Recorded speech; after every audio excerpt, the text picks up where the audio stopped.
From the sunny mountains of central British Columbia to you listening around the world, this, my friends, is Spaced Out Radio. I am your host, Dave Scott, sitting in the captain's chair of SOR headquarters. Thank you so much for joining us, including everyone listening in on our terrestrial affiliates across North America and digitally on TalkStream Live and Revolution Radio. If you want to take a listen to our archives, they are free at youtube.com/Spaced Out Radio. Do old Davey the favor, hit that subscribe button. Our website is spacedoutradio.com, where we have a plethora of features for you, including rocking out to Bumblefoot and reading up on Captain Shirk's SOR Newswire and much more. Follow us on Twitter at Spaced Out Radio for the show, my personal handle at Dave Scott SOR. Tonight's show is brought to you by Chive Charities. Help make the world 10% happier by visiting Chive Charities today. You can find them on our website. At the beginning of each month, we bring in one of our most popular guests, as Geraldine Orozco from Bay Area Meditation in San Francisco, California, joins us for The Spiritual You.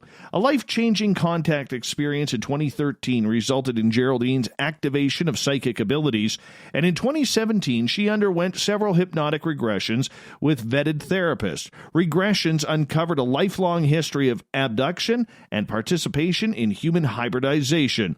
Her life is dedicated to the dissemination of knowledge of hybridization programs and the correction of the commonly held dogma of the human genetic timeline. Geraldine's website is GeraldineOrozco.com, so I hope you enjoy the show. Then at the bottom of hour number 3, I will bring you the SOR Newswire, brought to you by Paranoia Magazine. The lovely and talented Geraldine Orozco. I absolutely love it every month and look forward to you being here each and every month. How you been doing? Hey, Dave, I am fantastic and always such an honor to be here and excited to connect with you and our audience. It's just so much fun. It's been an incredible month. How the world has changed in 30 days. It's really amazing, isn't it? Oh, man, I tell you. You know what? It's amazing how you can go down these dark and dirty roads and you feel all alone and you feel like, you know, no matter how hard you try, you're just treading water, and then all of a sudden you hit that beautiful current and you take off and your entire life just continues to roll with it. It's amazing how sometimes that happens, isn't it? Beautifully said. Beautifully said. It's like we're going down this river and the currents, the tide goes up and it goes faster, but it's amazing. Our life really adapts to all these changes, and even emotionally, physically, with our families, everything. It's just, I have just been in so much awe looking at how people have adapted to this chaos. It's just inspiring to me. So it's a special time. There's a lot going on in the world around us, but you guys are awesome. You guys are listeners out there that are really holding the space. For a really nice time. You guys are taking time to connect with yourself. You guys are doing the work. I'm just so proud of all of you. You guys are awesome. I got to ask you, in regards to, how you stay positive, and you're probably the most positive and energetic person that I know. I don't know how you do it, but here you are each and every night. You are just absolutely always on. Even when I call you away from the air, and I know we don't talk often, and the couple times that we have met face to face, you're always very bubbly, sparkly. You have an energetic aura and energy about you. How do you keep that up? Oh, that's wonderful to hear, Dave. I mean, you know me, but it's not always like that too. I mean, I try to be as authentic as possible with myself and what I need. And my ability to connect with my true emotions makes me feel very free, very open, very accepting of myself. Even when things are tough, I try to be as accepting as possible. And trust me, the last couple of weeks have been interesting for me too. We've been going through some major transitions, major detoxing, body, mind, and soul. And I think it's just necessary. We gotta get acquainted with the ebb and flow of life. the ebb and flow of life is really hard sometimes, and we think it's the end, but right when you think it's the end, it's like a new horizon will show up and you're shown the light again. And I've seen that time and time again. It's like you go through deaths and rebirths, and every time it's exciting, Dave. So I've kind of come to the point with so many crazy things that happen in my life to kind of just go with the flow and meet all the visitors that come up, whether it's, good surprises, bad surprises, just meet them like guests. There's that quote by Rumi that talks about meeting the emotions like guests, inviting them in, and then letting them go happy, just observing them, allowing them. So I kind of try to stick with that and being in the present moment. A lot of people have troubles doing that, though. Okay, yeah. Life throws you lemons. Life throws you hard rocks and hard balls and everything that kind of attacks. I mean, look at all the people, what's happening right now with having to stay home. People are getting restless. They're getting antsy. They're now believing more conspiracies than what the professionals are telling them. We can debate everything these days. I think the internet has been a very, very large looming problem in regards to that. How do you personally push all of that aside to be able to concentrate on you, where you're not worried about the paycheck or the bills, even though they are daily worries, but they aren't as taxing on you, pun intended, as they are on many people out there? Well, it is. Sometimes, you can get worried about money and income and all of that. But, Dave, what I have really created, and this is something that takes dedication and focus and time. We need to set ourselves up in a way where we are not just in a constant state of flow, but in the present moment. And what that really means is that whatever happens in life, you are always true to yourself, always in alignment with what you're doing. If you're in resistance with what you're doing at any time, you're just going to cause more chaos for yourself. And I've learned that lesson in such a powerful ways in my life, from near-death experiences all the way from even contact experiences, abduction experiences, right, where you have these incredible things that happen in your life, and sometimes you don't even know how to quantify them, how to fit them in your everyday life, but they're there for a reason, and they help us see beyond the veil. There is more to this life than just the physical, than just paying our paychecks, and we have to remind ourselves.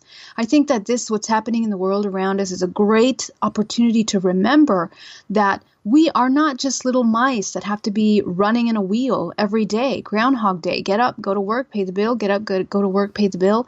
It's like we are much more than that.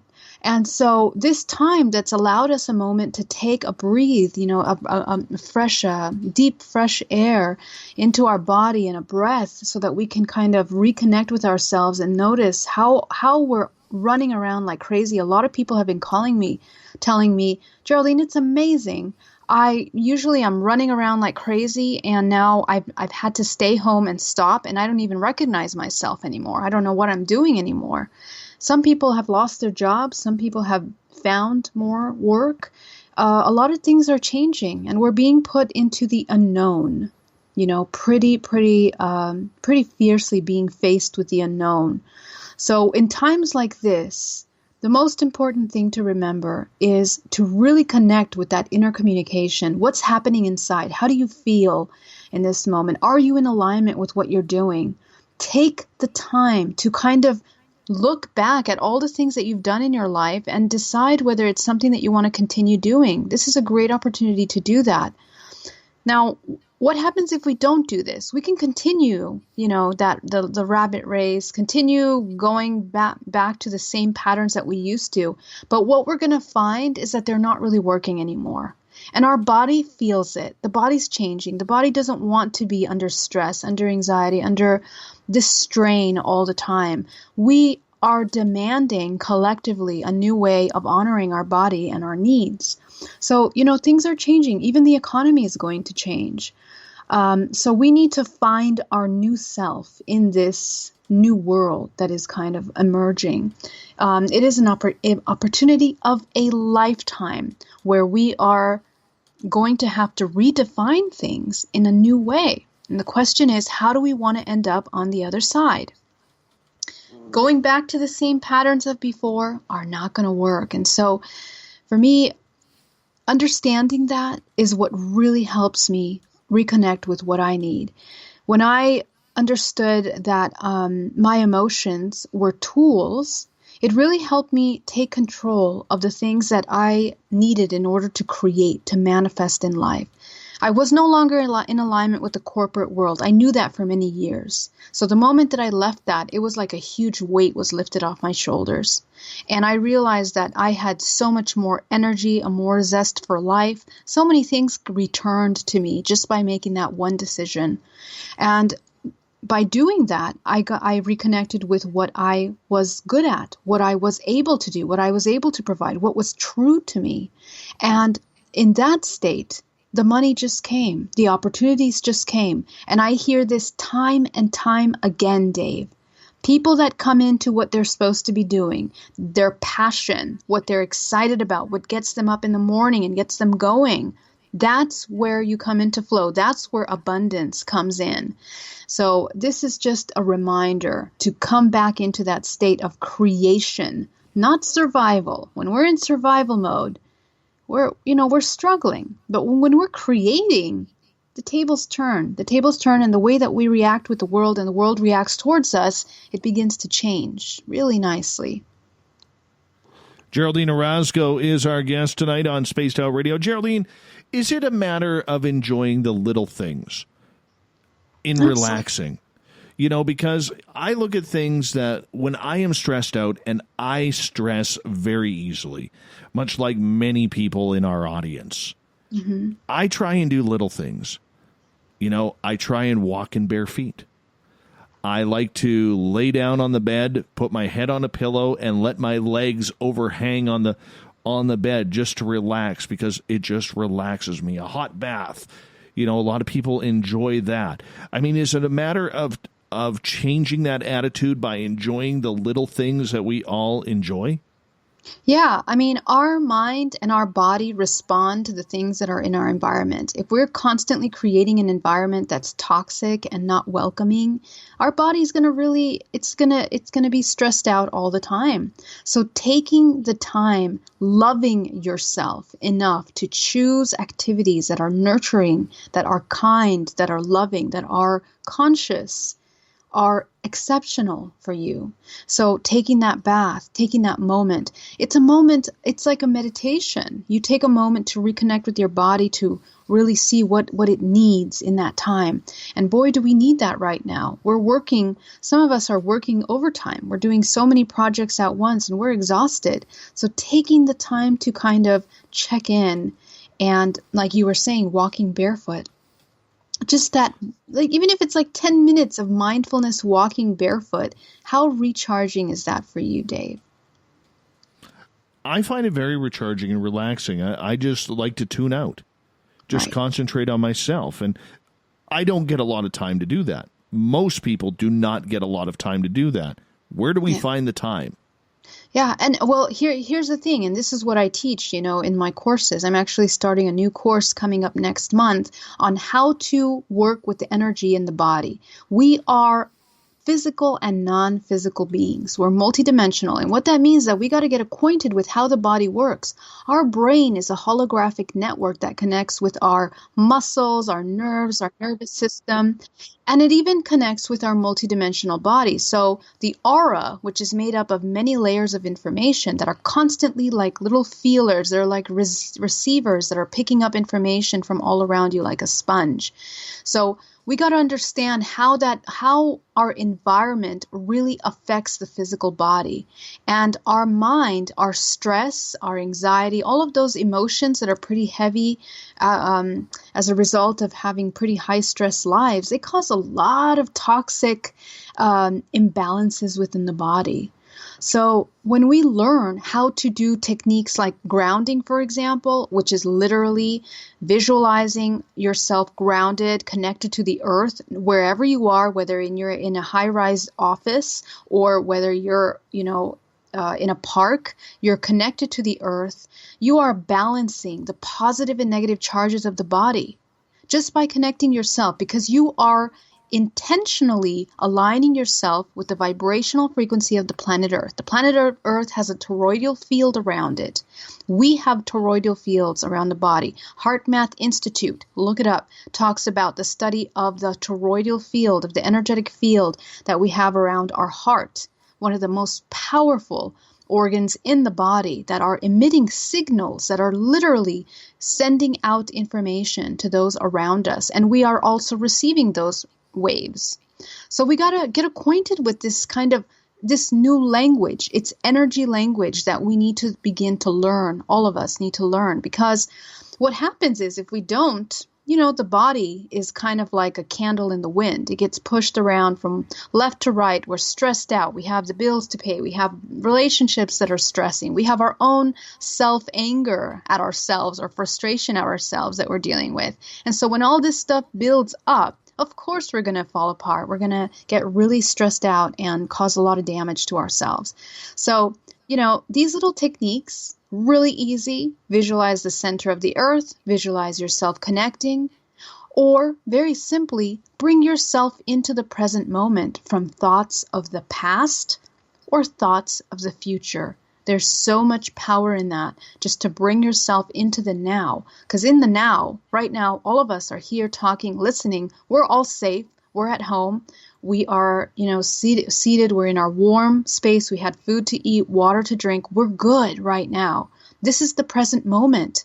So what if we just take this moment and really indulge in that, enjoy that fully, So that's the power of these little tools that we can do, Dave. And they don't take time away from the now. It's actually here, right here for us to explore.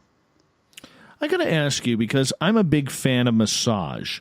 And Julie in the chat room, actually, she mentioned, she goes, Dave, you look like you need a massage. Yes, I do. I've been a fan of massage since I was a teenager. My mother used to take me, when she'd go for a therapeutic massage, she'd take me, once in a blue moon just to go for that as well. And a lot of people use that. What is the strength of massage that really, really relaxes? What is it about the feeling of human touch, rubbing our arms and legs and back and our necks, that really, really sends us into almost feeling like human gelatin as we relax into somebody's arms and touch? You know what? I'm so glad you brought up massages, because this is like the next step of understanding energy, the subtle energy of the body, right? Because how do we know that we're storing stuff in the body?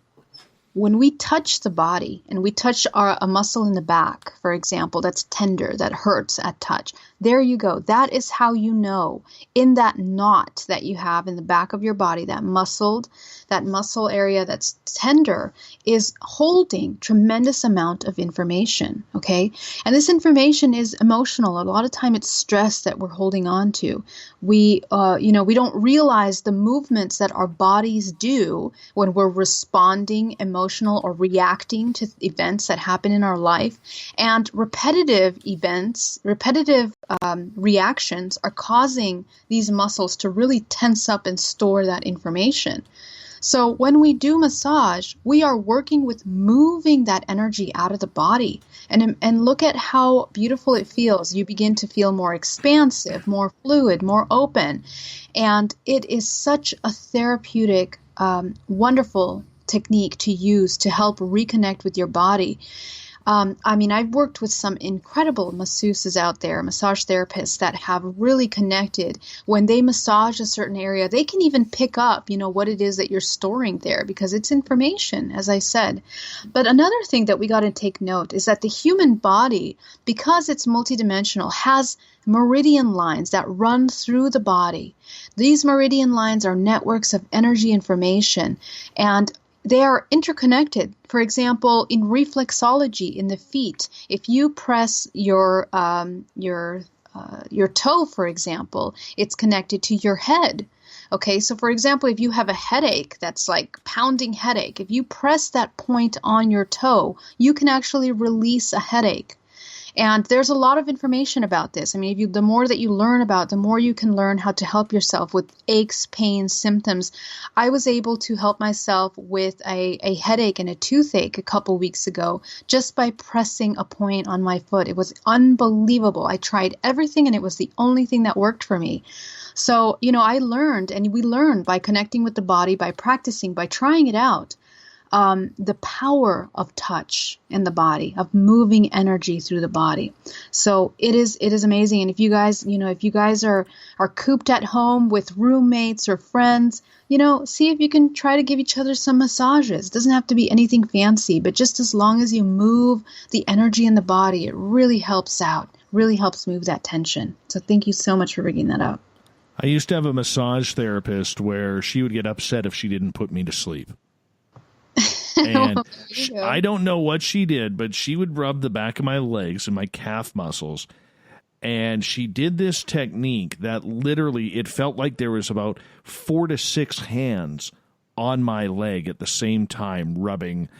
She'd go up, from up to down. And she did it so fast that it literally felt like there was 4 to 6 hands on my leg. And I never understood that. I never understood how she was able to do that. But yeah, seriously. I mean, it's amazing how many people have not gone for a massage, whether it's deep tissue or just reflexology or relaxing therapy, just to take advantage of it. It is really strange.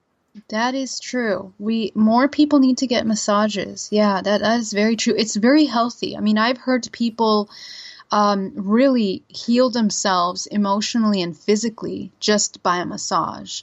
So it is such a powerful thing, that touch, the touch of someone. It really is. The scalp too. Oh yeah, the scalp. Those are my favorite, actually. I love that. That's amazing. Well, if somebody can actually get their fingers through my thick hair, I'd be grateful. I would be absolutely grateful. Geraldine Orozco is our guest tonight on Spaced Out Radio. We got about a minute left before we got to go to break. How come the body reacts the way it does to that other human touch? I mean, even if we sleep, okay, and we're sleeping with our partner or our husband or our wife or whomever it may be, we need that cuddling. We need that human interaction even when we're sleeping. Yeah. Well, you know what? It's really interesting. But the body, as I said, it's recording information. We always forget that the body is like this massive sponge that's absorbing information from around us. When we are heavily disconnected from the body is neglected, and nobody's paying attention to it. Nobody is addressing those parts, those needs, emotional, physical. And so when we have touch, it's like we're reminded, we are reminded. And a lot of things happen. A lot of things in our brain happening when someone touches us, and energetically as well. We are tapping in to our own information and the information of the person that's touching us as well. The problem is that we usually externalize our attention, so we don't really focus on it too much. But anyway, Geraldine, I'm going to get you to hold on right there. We're going to be back right after this as a spiritual you with the incredibly talented Geraldine Orozco. BayAreaMeditation.com, GeraldineOrozco.com. We'll be back right after this.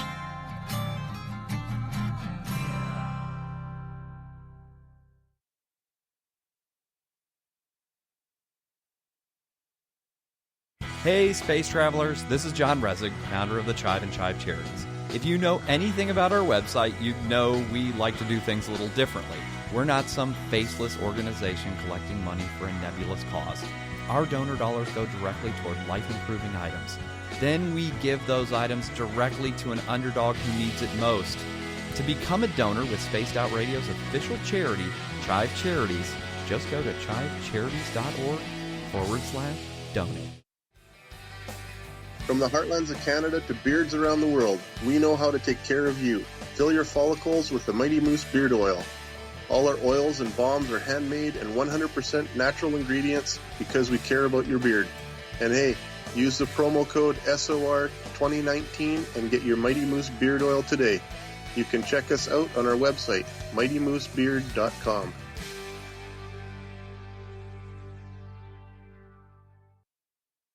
Hello, this is your guitar man, Ron Bumblefoot Thal, and I have to tell you, I love the response I get for Little Brother is Watching from Spaced Out Radio fans. It's amazing how music can inspire and make people think deeper about what's going on in the supernatural world. You can head over to my website, bumblefoot.com, to check out my music, my guitar workshops, my touring, even check out some of the hot sauces that I'm working on. And make sure you keep on listening, because with Spaced Out Radio, you know Little Brother is watching. We're adding to the entertainment online for Spaced Out Radio. I'm Amber Beckrud, and I want to invite you to subscribe to our YouTube channel and check out Cryptid Tales, where I will take you on a journey into some of the strangest legends and lore from around the world, relaying the stories to you of the strange creatures and experiences that people have had throughout time. You can find Cryptid Tales at youtube.com/Spaced Out Radio. And while you're there, don't forget to check out our free archives and leave a comment. See you there. Hey everybody, the SOR Space Travelers is open. For just $5 a month, you can hang out with Dave and our crew privately in our members-only section. With your signing, you'll receive newsletters on what's going on with Spaced Out Radio. You'll have direct contact with the host during the show in our chat, live streaming videos, and a great forum for your posts and more. Become a space traveler now at spacedoutradio.com.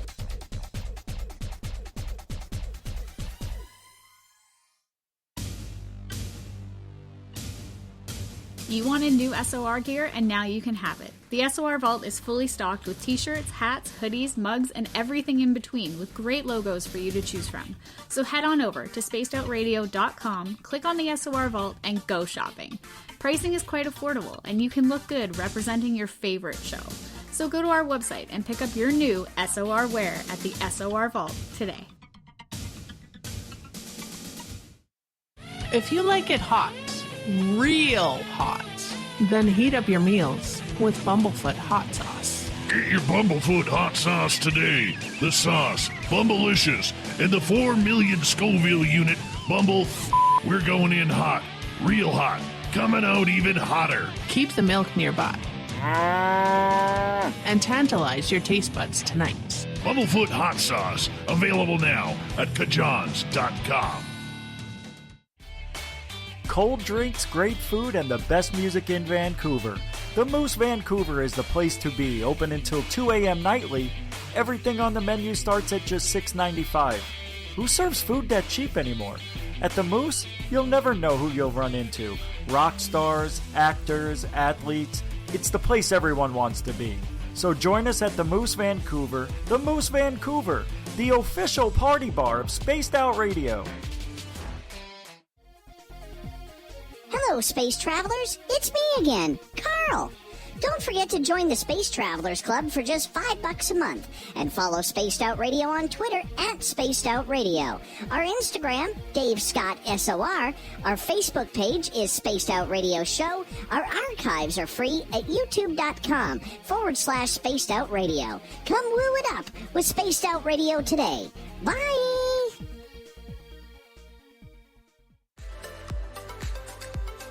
Are you looking for great advertising value for your company?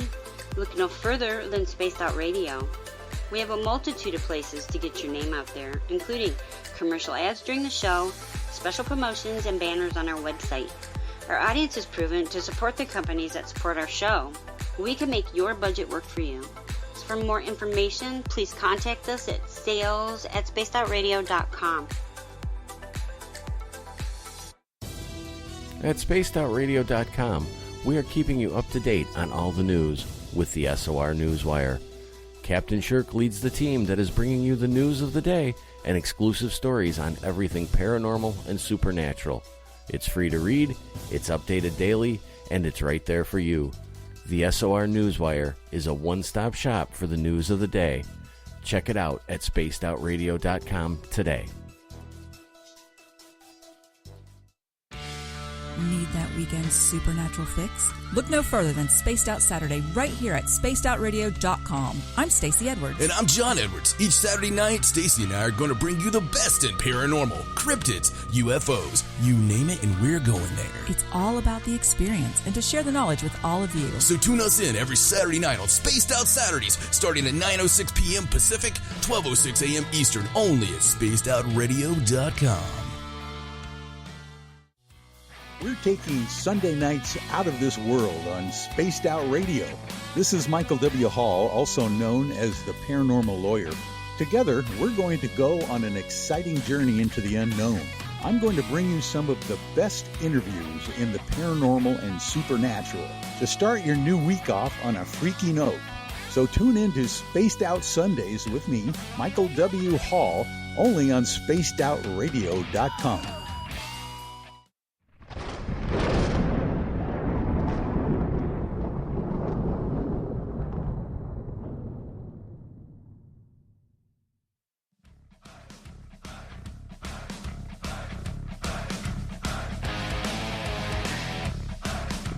Welcome back to the second half hour of Spaced Out Radio. Tonight, I am your host, Dave Scott, sitting in the captain's chair of SOR headquarters. Thank you so much for joining us. Really appreciate all of you taking the time. I want to remind you that if you have missed portions of this show or others, you can always check out our free archives at youtube.com/Spaced Out Radio. Do old Davey the favor, hit that subscribe button. Our website is spacedoutradio.com, where we have a plethora of features for you, including rocking out to Bumblefoot and reading up on Captain Shirk's SOR Newswire and much more. Also want to remind you, you can follow us on Twitter at Spaced Out Radio, as well my personal handle at Dave Scott SOR. At Geraldine Orozco is Geraldine's Twitter handle. You can follow her there, as well as Geraldine Orozco comes in for the Spiritual You once a month, usually in the first week of a new month, and we love having her here. We're talking all things spiritual and Zen. Geraldine's website, GeraldineOrozco.com. Check it on out. Geraldine, welcome back. Hey, Dave. Happy to be here again. Well, we're always glad that you're here as well. Geraldine, right before the break, we were talking about, getting in touch with the body and figuring out those signs that we all have. Now, for a lot of people, when it comes to meditation, because, we live in that 24-hour society, it's very tough.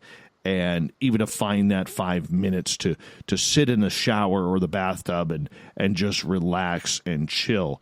Do you have any advice for people who don't have that time in order to reinvest in themselves? Whether it's just mindful thinking or sitting with their eyes closed or whatever, because I think for a lot of us, myself included, I work 15 hours a day, 16 hours a day, 6 days a week.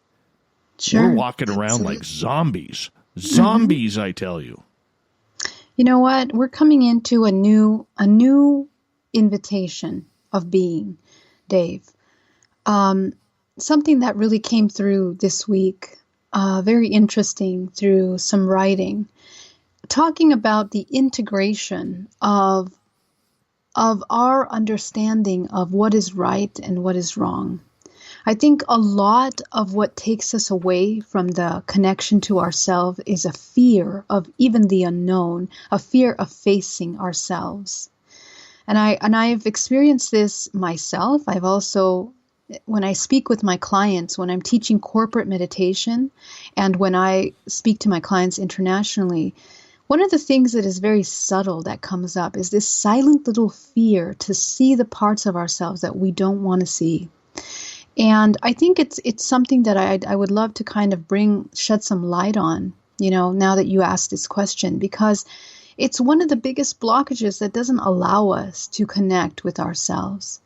What is it that we're doing in our lives that makes us feel shame, guilt, anger towards ourselves? A lot of anger towards ourselves that we have because sometimes we feel that we're not meeting expectations, our own expectations. We're not doing the things that we want to do. We're not meeting the goals or making the amount of money that we want to make. So there's a lot of frustration that we're dealing with in our everyday life, And so that causes a really huge fragmentation. And it's difficult for us sometimes to sit and even look at ourselves in the mirror.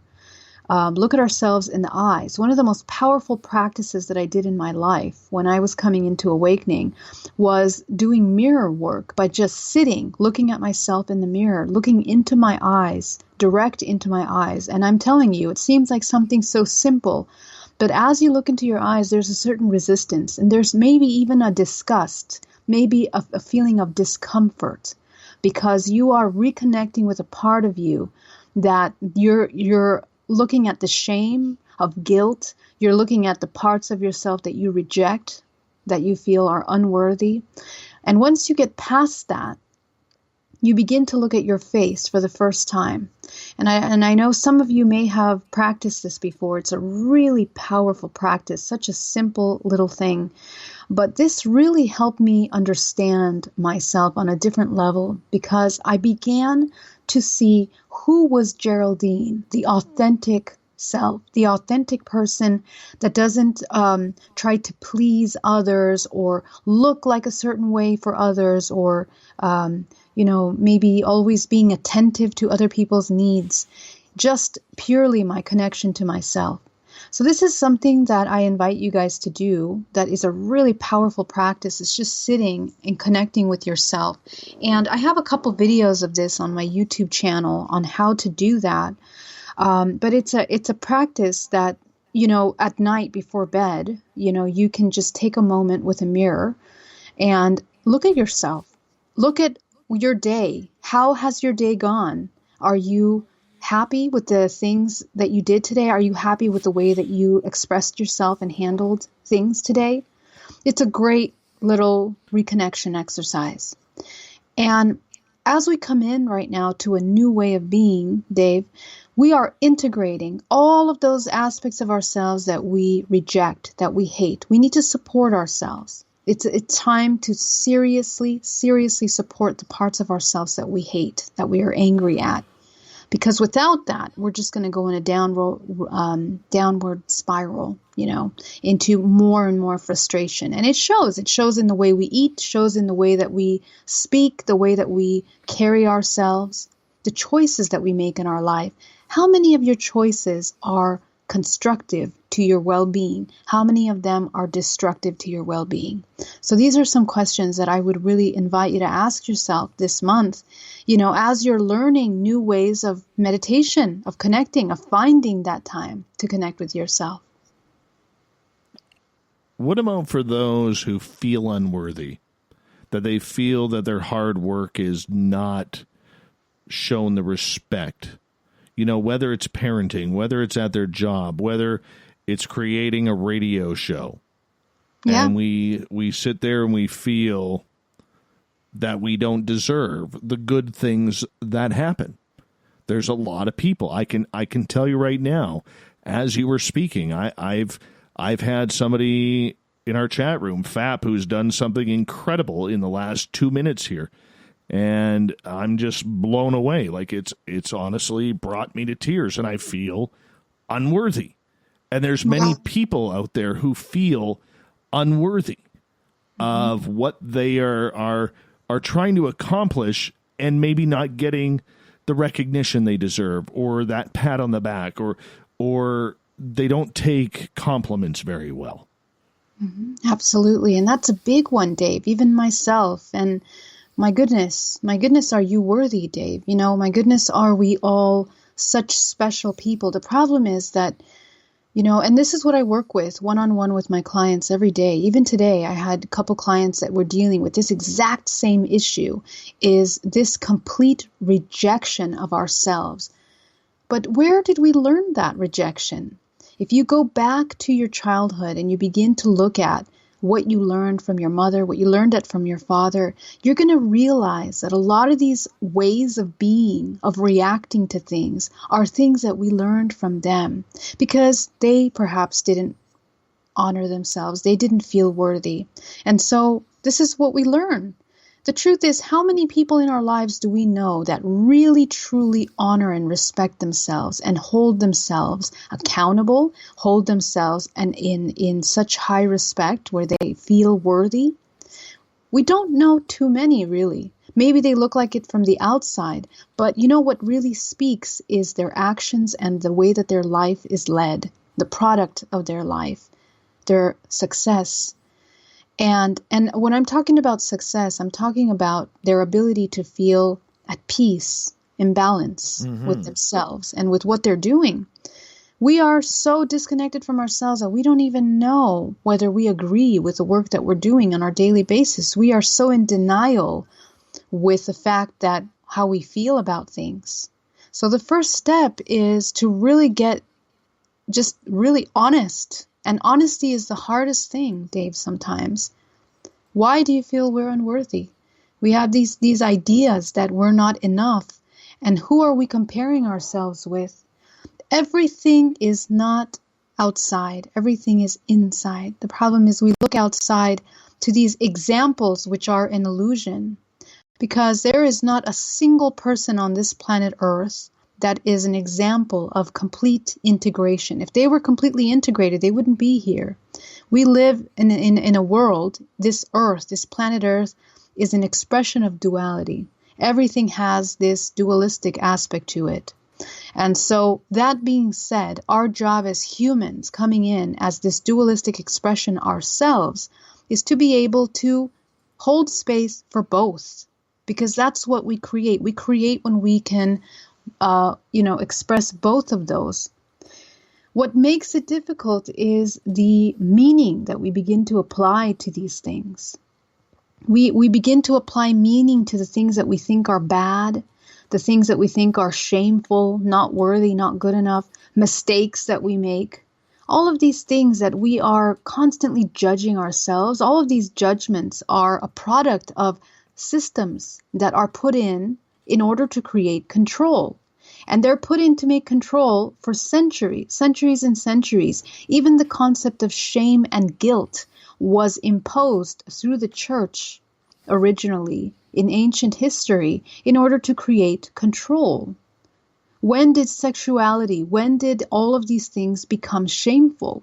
By the influence of the church, of many different things that have inverted the purity of creative life forces, the purity of sex, the purity of ourselves, of our bodies. We have become deeply shamed of ourselves, right? Even our body, even it's difficult to talk about touching the body or connecting with the body because we feel shame. So, all of these things are inversions of truths. And so what's going to make our life more comfortable is by understanding what is true, what is real. And so getting rid of all of these thought forms that are confusing and deceptive, that take us away from being the organic, authentic human, that's the best way to kind of reconnect with yourself and to begin to live a more authentic, expansive self. When we're in fear, we contract. When we are in a state of love, we can expand. We can really come into our true expression without limitations. And that's when things start to get interesting. We come into abundance, health, vitality. We attract the things that we need. Everything begins to shift from there. Does that include that we got to respect flat earthers? We got to respect flat earthers. That's correct. Love the flat earthers. Come on, Dave. Okay. I'll show some love to the flat earthers as well. Hollow earthers, though, they're still on the hit list. I could tell you that. Come on. All right. Geraldine Orozco is our guest tonight on Spaced Out Radio. Geraldine, I think it's, in listening to what you said, I think it's the personal strain we put on ourselves, because for a lot of us out there, we try to be perfect in everything we do.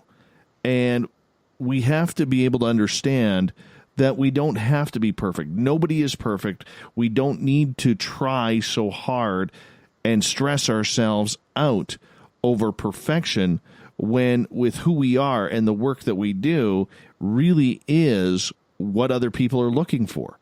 Is just a good effort. Mm-hmm. That's right. And really perfection, there's two sides to perfection that I want to address. Number one, perfection by our concept is an illusion, right? Because the problem is that our idea of perfection, we're basing it on things that are untrue. They're incomplete truths. We look at what Hollywood presents to us as the perfect man, the perfect woman, what society shows us as success. So a lot of these things that we're comparing to are things that are an illusion that's created for us by society. And a lot of that is backed up by companies that are profiting from us trying to maintain and to reach that illusion. So we got to get really, really real about that. We got to understand why we are the way that we are as a human race. What's motivating us? The things that we're watching outside of us motivate us to buy things, to be things, to, be a certain way, look a certain way. And all of that is a lie. It's an illusion. So what's real, though, take a look at nature, Dave. Nature is absolutely an exact science, an exact math. It is physically, anatomically, and the perfect expression of movement. A rose, it expands, it grows, it dies. It has its life cycle naturally. There is nothing that, whether it's a lack of sun or a change in environment, the plant can die or it can live, but it is perfect. Every single aspect of itself is a part of its life cycle. And we have to begin to understand and re-educate ourselves on what is the natural, authentic life cycle of the human being. It is not what we've been taught, It is different. We are beings that we require love. We require love towards ourselves, acknowledgement, acceptance of ourselves as we are, as absolutely perfect. If we were raised in a way that we believed that we were perfect, a lot of this self-hate, doubt, and scrutiny that we put ourselves through on a daily basis would be non-existent. Imagine how liberated we would feel, how much easier life would become. So, these are things that we just, once we realize them, we got to apply them. Tomorrow morning, how many times do you criticize yourself? Do you judge yourself for things that you do? How can your life change by just choosing not to do that one thing? It just really shifts. But this year is about application and action. We have to apply all of this wisdom that we know.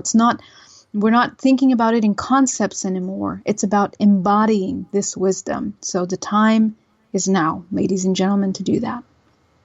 That's a very powerful and prophetic statement.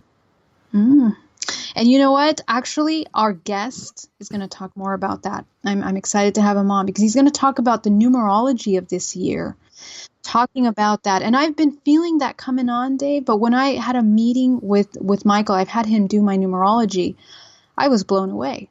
He was able to tell me my purpose, my life purpose in that reading, and also told me about this year and what it meant. So it was just very interesting. We're going to have him on later on. I know he's going to be joining us in the next hour of the Spiritual You, Geraldine, sneaking in a guest on us and saying, hey, we got to get this guy on. And I'm like, yeah, let's do this. Let's absolutely do this and have some fun with it. Geraldine, we don't give ourselves enough credit with whatever we do, and that's been a big theme for what we are talking about tonight on the Spiritual You. When are we allowed to realize that we're allowed to give ourselves a break, that we're allowed to give ourselves a pat on the back that doesn't normally happen? Is it manly enough or womanly enough to be able to admit that you actually love yourself? Because for a lot of people out there, whether it's due to any political climate, sexual orientation, or whatever it may be, we seem to struggle in trying to find that love for ourselves, internally, that is. Mm-hmm. Yeah, and it's going back to this illusion, this illusion of it, which is completely not real. The idea that we have to feel shame when we think about loving ourselves. That's something that, again, imagine how much control has been created by the system, by putting in the heads of young boys that when they tap into their feminine aspect, their divine feminine aspect, it is shameful to express their emotions. How much harm have we done in our society? How much harm have we done to young ladies that when they want to tap into their divine masculine, for example, and do something or move or act on something, that they feel shame or not worthy enough to do it? Look at how our entire society would change if these kinds of false concepts would no longer exist. So we cause ourselves more harm as a society by believing these kinds of things that are inverted truths than looking at what's real. And to me, what is real, it's what is expressed, the authentic expression of oneself, mind, body, and soul, when that comes up, we realize that even as children, we know inherently that love it's what's right. We look at our parents fighting, we feel disconnected, we feel aggravated by the violence that we experience in our own home because we know it doesn't work, it doesn't connect with us. It's not a part of this natural expression.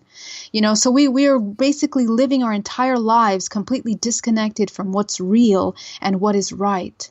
And a lot of us, we are starseeds. A lot of you that are energy workers, you're empaths, you feel it. You know that what's happening outside, that's not the way life is supposed to be. So our job now is to kind of begin to reconnect with that inner child, with that feminine, masculine aspect of ourselves, and get away from those false concepts, where we begin to tap into shame. Shame is control. When we start to feel shame, something is controlling us. What is it? Is it the ego? Is it society? Is it this fear of seeing truth? What's happening there? So it's really important to notice that and really be able to work with ourselves to get past that right away as soon as possible. We got about 2 minutes before we got to go to break. At the top of the hour, Geraldine Orozco is our guest. Kevin is asking, Geraldine, how do I figure out then why I hate myself? That's such a powerful question. Why we hate ourselves. We experience these kinds of feelings towards ourselves. We got to get to the root cause. What is it about you that you cannot stand? Make a list of all the things, and go through each one of those things that you can't stand about yourself or that you hate, and face them up front. Is it true what you feel? So your emotions are a result of an experience. Go back to that experience, revisit the experience, understand what's happening there. Is it true how you're feeling, or is it an incomplete perception of what you experienced? Most of the time we look at things, but you got to remember, we're only looking at things through our eyes, through our perception. And so what ends up happening is that we're not looking at the full picture. You got to look at the product of, for example, your mother. Maybe she had a psychopath father that really abused her. And so does this woman have the tools to be able to provide you with the role of a mother that you needed? Okay. And so we got to get real about those things. We have to acknowledge we can't ignore truths, and so the more that we become aware, we become conscious of all of these things, we can then assess ourselves and understand why we are the way we are. And we begin to lift shame and guilt and judgment on ourselves and others. And we realize that only we can be held accountable for our emotions. Only us. We are the universe. We are the beginning and the end, the alpha and the omega. We are all of it. So without our understanding of ourselves, everything begins and ends with us. We become victims, so we don't want to become victims. So that's how we begin to shift that. Yeah. Geraldine, I'm going to get you to hold on right there because at the top of the hour, Geraldine's friend Michael is going to join us. We're going to get into numerology. We're going to figure out what that's all about. Yeah, we're going to take your questions as well if you're in one of the chat rooms or on Twitter at #SpacedOutRadio, the spiritual you, with Geraldine Orozco, her website, GeraldineOrozco.com and BayAreaMeditation.com. Spaced Out Radio continues with Hour 2 right after this.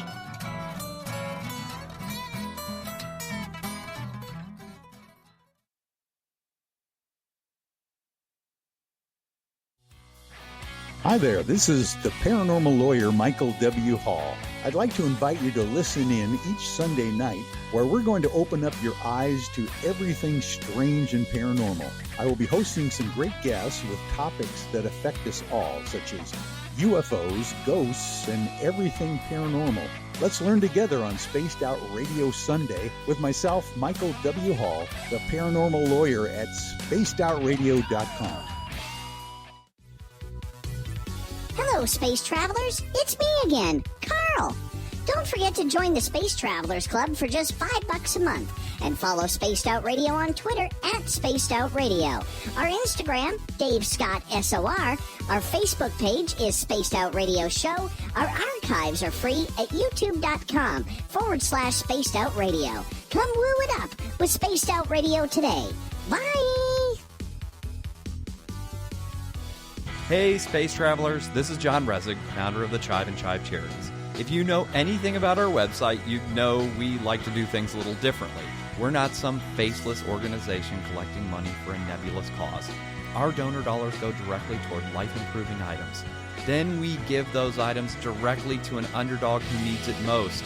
To become a donor with Spaced Out Radio's official charity, Chive Charities, just go to chivecharities.org/donate. Are you intrigued by Paranormal Talk Radio?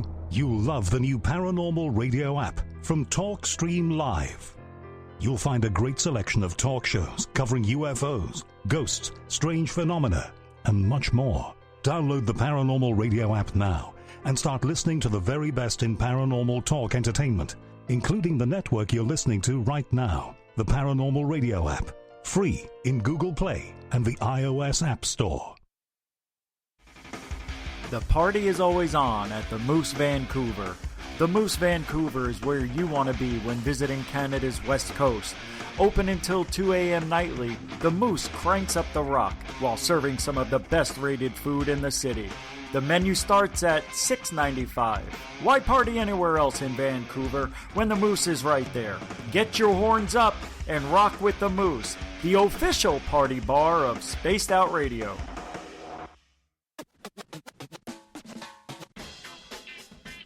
The SOR Vault is open for business, and do we have some cool swag for you to pick up? All you have to do is head over to our website and click on the SOR Vault. You have a variety of cool logos to choose from, and put them on anything you want. T-shirts, hoodies, hats, coffee mugs, you name it, we can get it to you. So do your shopping by supporting the store you love. Get your Spaced Out Radio swag at the SOR Vault today.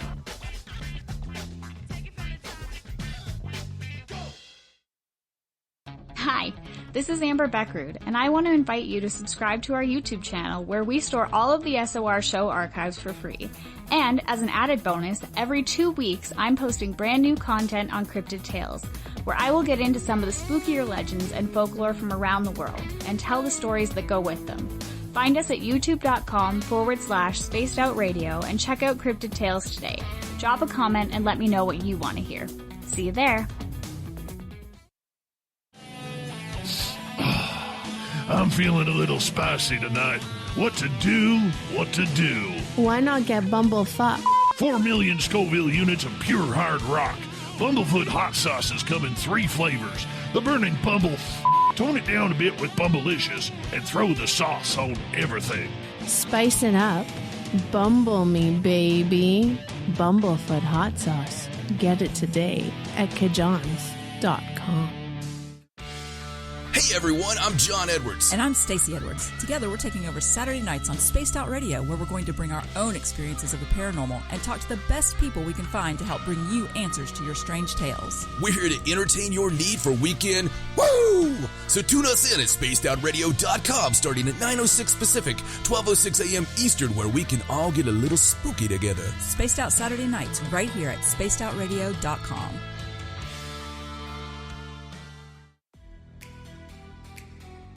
Are you an experiencer of something strange that can't be explained? Do you want help finding out what's going on? I'm Ryan Stacy, head of the Experiencer Support Association, otherwise known as TESA. We've teamed up with Spaced Out Radio to investigate cases filled out in the SOR Sightlines report. We are independent and there's no cost to what we do. All we need is your experience. Let's find out what's happening together on the SOR Sightlines report. We are scouring the world for the most intriguing stories of your day. Take the time to read up on the SOR Newswire, where our team, led by Captain Shirk, will deliver to you some of the best paranormal and supernatural news, along with some stories that will blow your mind from the weird to the wacky. It's the news outside the news that piques interest, and that's what we're looking to deliver to you. The SOR Newswire, only at spacedoutradio.com. Looking for creative ways to get your company out in the public? How about advertising on Spaced Out Radio? Our sales department is waiting to hear from you, and we can work around any budget. From commercial spots to banners to special promotions, there are many opportunities to get your name and product out to our SOR listeners. For a price guide and more information, please contact us at sales@spacedoutradio.com. For the price of 1 cup of coffee a month, you can become an SOR Space Traveler. The Space Travelers Club is a place where you can interact with other listeners, either live during the show or on our great forum. We want your stories, pictures, comments, and ideas. You'll get live video streams, exclusive content, and be a part of our newsletter. Stay in touch with everything SOR. The Space Travelers Club is just $5 a month at spacedoutradio.com. Get your horns up with me on Spaced Out Radio. This is Ron Bumblefoot Thal. Come tune in to SOR where you can hear me rock out with Little Brother is Watching, the official theme song of Spaced Out Radio. And then come on over to bumblefoot.com where you can find out about my tour schedule, my music, and everything else. Bumblefoot.com keeps you up to date on what I'm doing and the best way to stay in touch with my music and music camps. Sign up for my newsletter at bumblefoot.com and remember, Little Brother is Watching. We all know on Spaced Out Radio we love a good beard and mustache, so why not take care of your facial hair with Mighty Moose Beard Oil? Made in Canada, we're taking care of beards and stashes around the world. We use 100% natural ingredients with our oils and balms to make your whiskers feel silky smooth. Use promo code SOR2019 at mightymoosebeard.com today.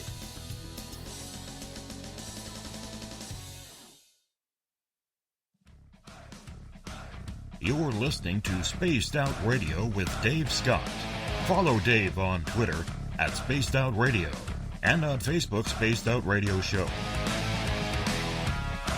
Welcome back to hour number 2 of Spaced Out Radio tonight. I am your host, Dave Scott. Thank you so much for hanging on out with us. We welcome back everyone listening in on our terrestrial affiliates across North America and on the digital side. We're on TalkStream Live and Revolution Radio. Remember, you can check out all of our archives for free at youtube.com/Spaced Out Radio. Just do old Davey the favor, hit that subscribe button. The Desert Clam has set the password for tonight in the SOR Space Travelers Club. Horridiform. Horridiform is your password. Use it wisely, Space Travelers, as the Clam sets a password each and every night right here on Spaced Out Radio. Our website is spacedoutradio.com, where we have a plethora of features for you, including reading up on Captain Shirk's SOR Newswire and getting your horns up for our resident music god, Ron Bumblefoot Thal. Lots more on there as well. Tonight, on the Spiritual You, we have Geraldine Orozco with us, and she has a friend that she is going to introduce as we take a turn into numerology here. Geraldine, welcome back. Hey, everyone. Thank you so much, Dave.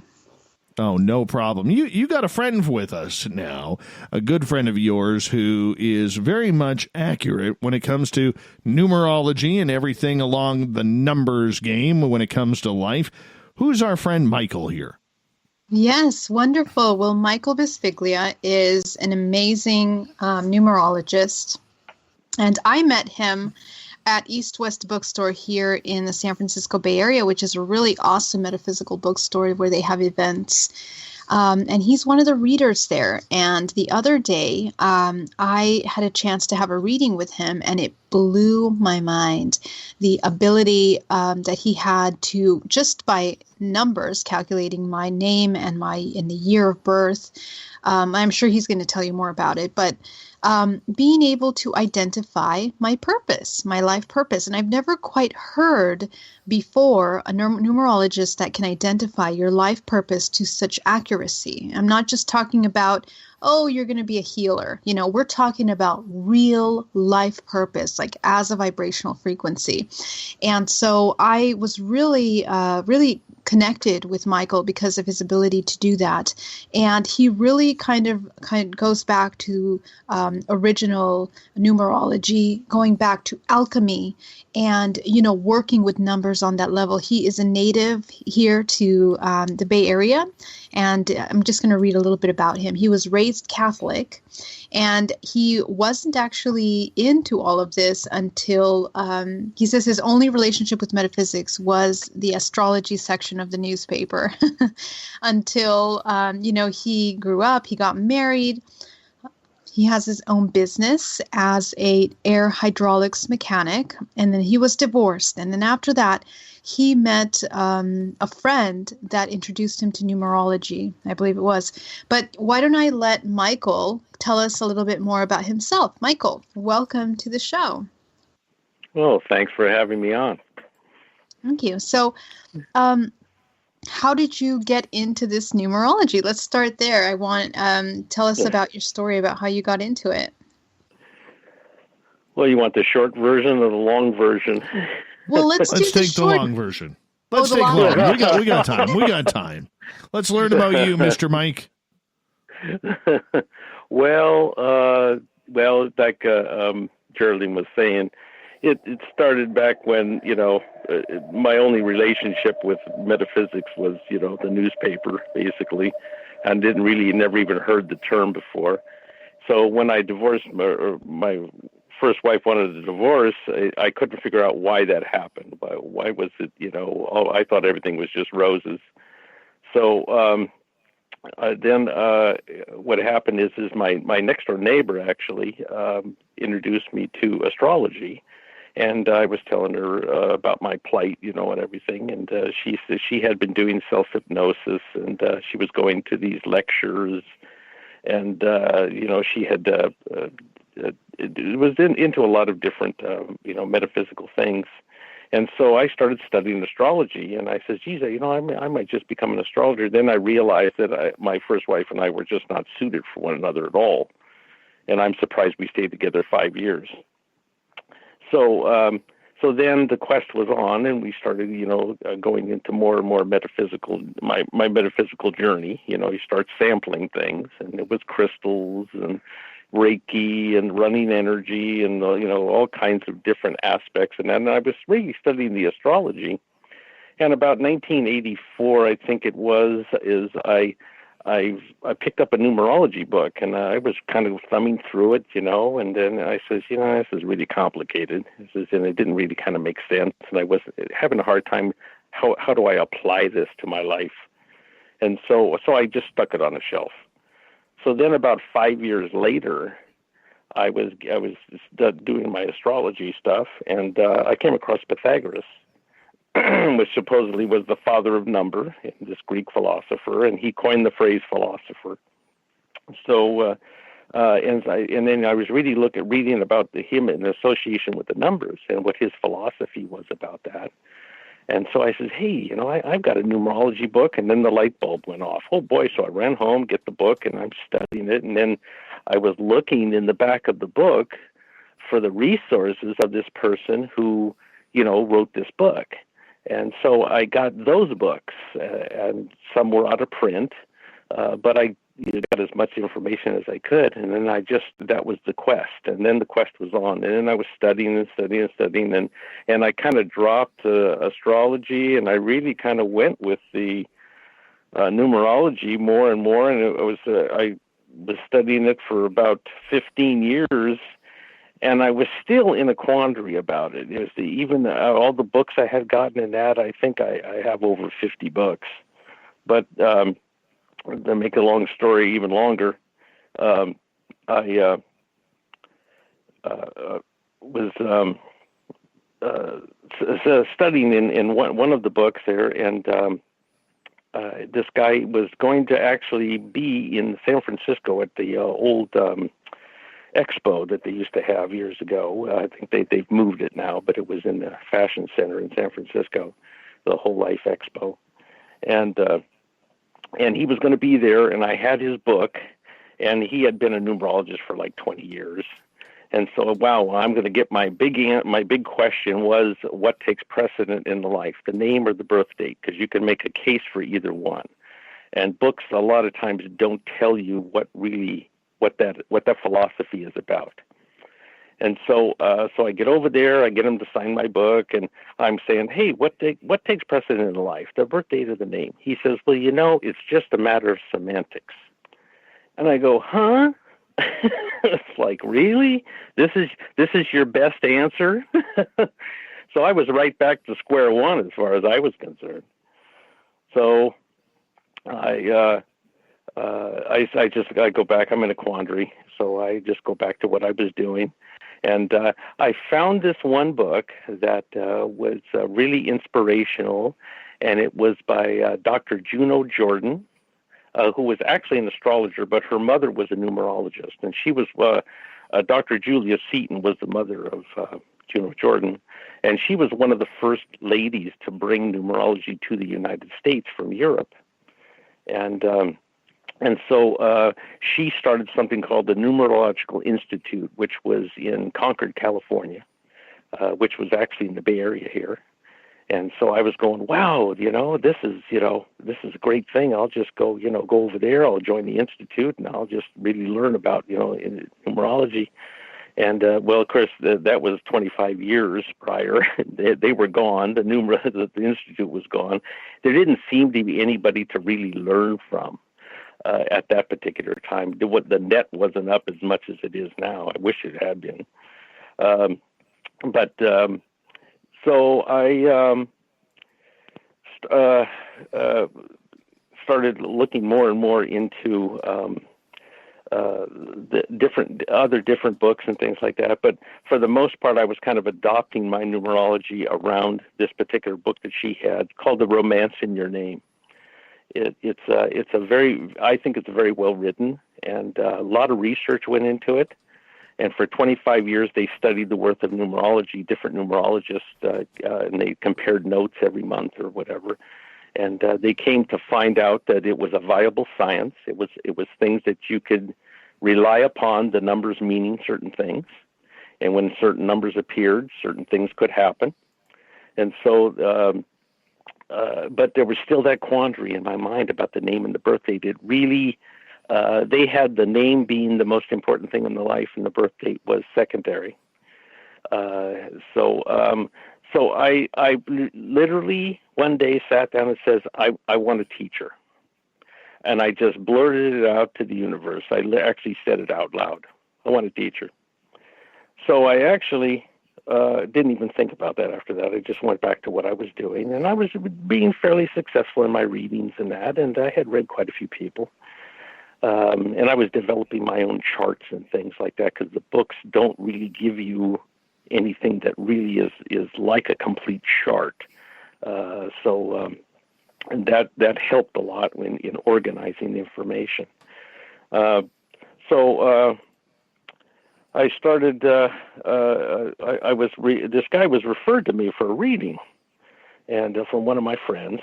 And he was in pretty bad shape. He was worried about going back to prison. He had a restraining order against his children.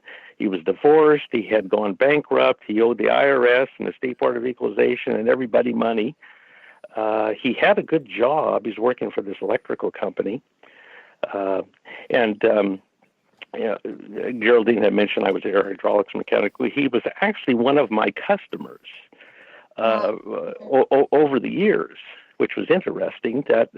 And this was quite a while before any of this other stuff had taken place with the numbers and that. And so he came to me for a reading. So he's watching me, and I'm starting to do his numbers, and I got his name and his birth date and things like that. And he says, I do numerology. I said, really? I said, well, here, give me a reading. And in one word, he summed my life up. And I'm going, whoa. Where did you get that information? I says, I haven't seen that in any of the books. He says, you won't. He says, it's not written in any of the books. And so we proceeded to start working together. So he had this knowledge that probably would have died with him, because he had sort of given up on humanity. And I was very fortunate to have Dad. He's not with us anymore, but he kind of drifted off. We kind of drifted apart, and I don't know where he actually ended up, but I found out recently that he had passed away. But he was one of the most profound readers that I had ever met. I mean, he was really good. And I knew that there was more information that he had, but he says he couldn't remember. He had lost his notes and things from it, because he was actually taught this information by his bookkeeper in his business. It was very interesting, and she was really, I guess, evidently a fantastic numerologist. But the information, I guess, just kind of. I have pieces of it, at least, and it's helped me out understand the planet and people a lot in a lot more in-depth way. And he helped with the quandary too of the name and the birth date. And now I've come to understand how they work together and what the dynamics are of that. So that's my numerology story.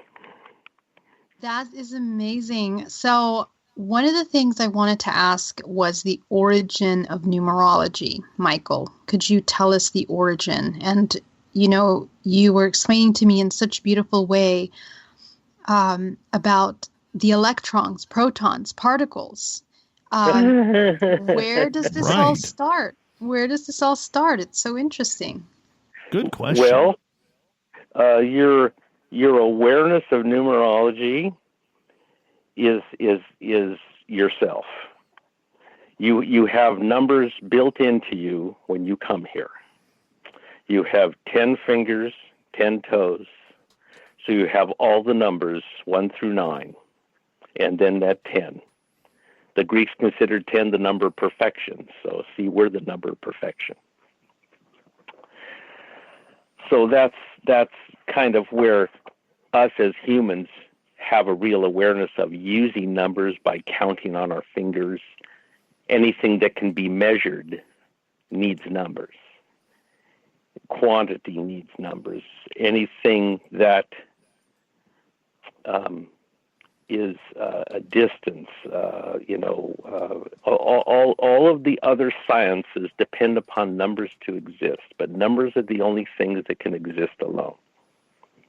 That's what Pythagoras was supposedly quoted as saying, that everything depends upon numbers to exist, but numbers are the only things that can exist alone. I'll read you a little something here. I was kind of looking at this.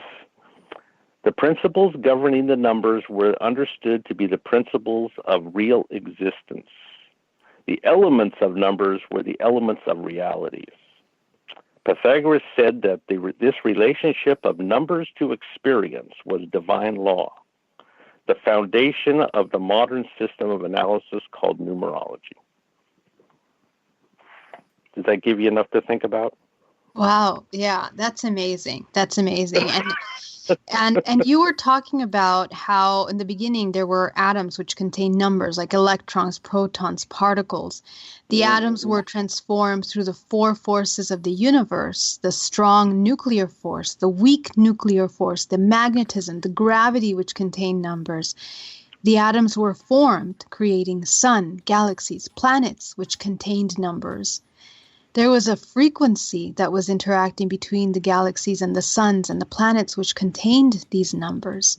And when the Earth was formed, it took a certain length of time, which as it revolved on its axis, created a time for day and a time for night.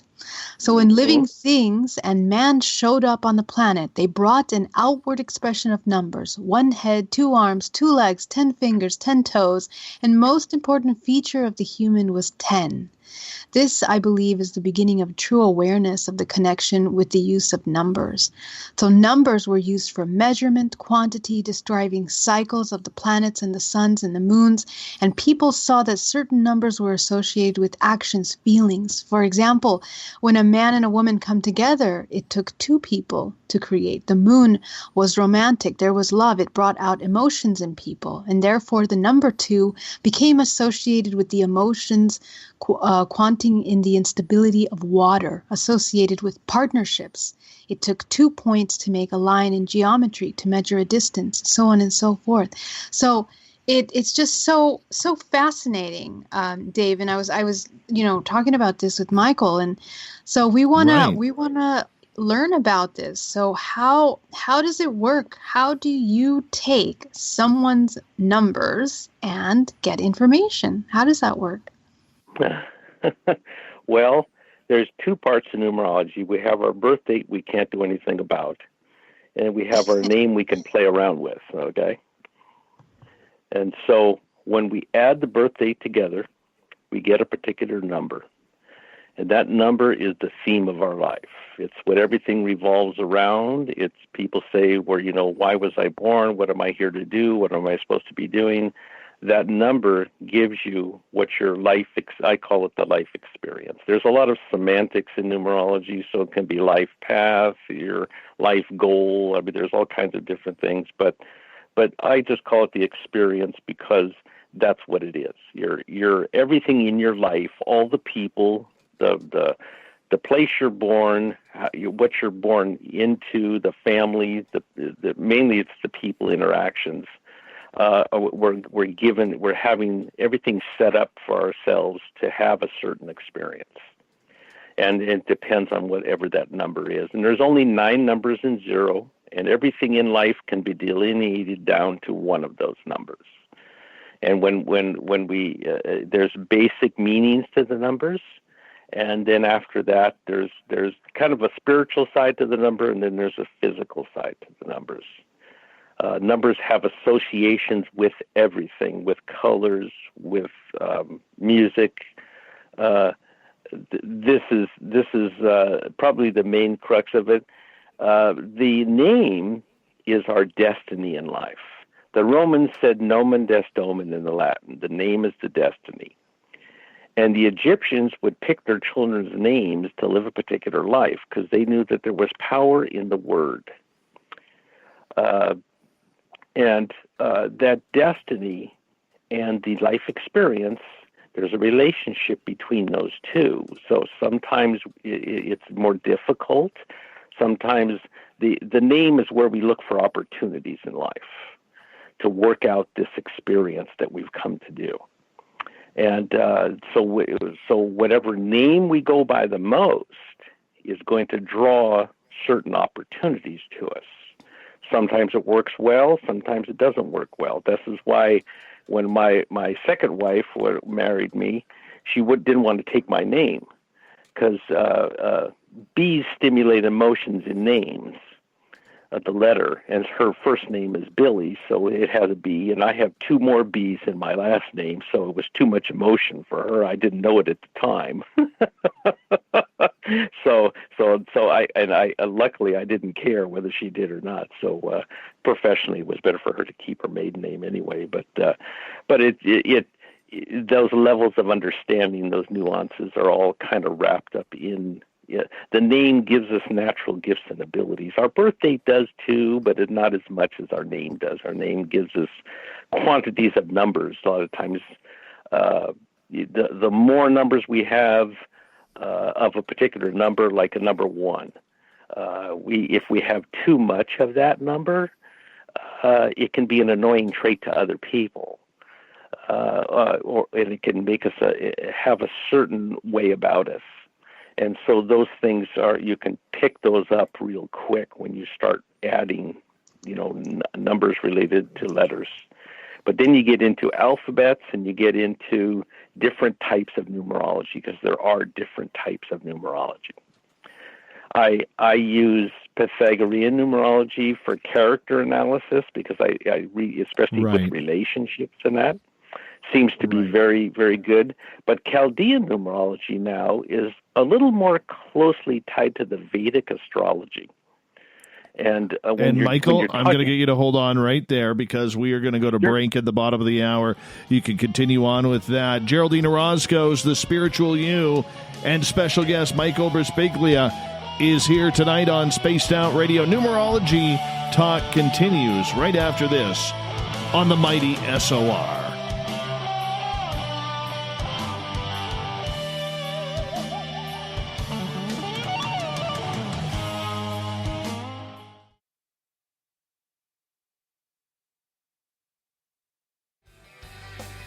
From the heartlands of Canada to beards around the world, we know how to take care of you. Fill your follicles with the Mighty Moose Beard Oil. All our oils and balms are handmade and 100% natural ingredients because we care about your beard. And hey, use the promo code SOR2019 and get your Mighty Moose Beard Oil today. You can check us out on our website, mightymoosebeard.com.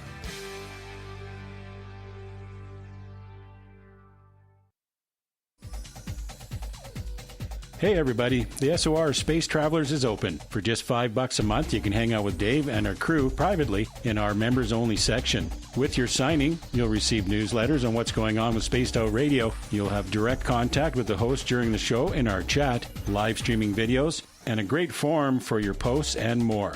Become a space traveler now at spacedoutradio.com.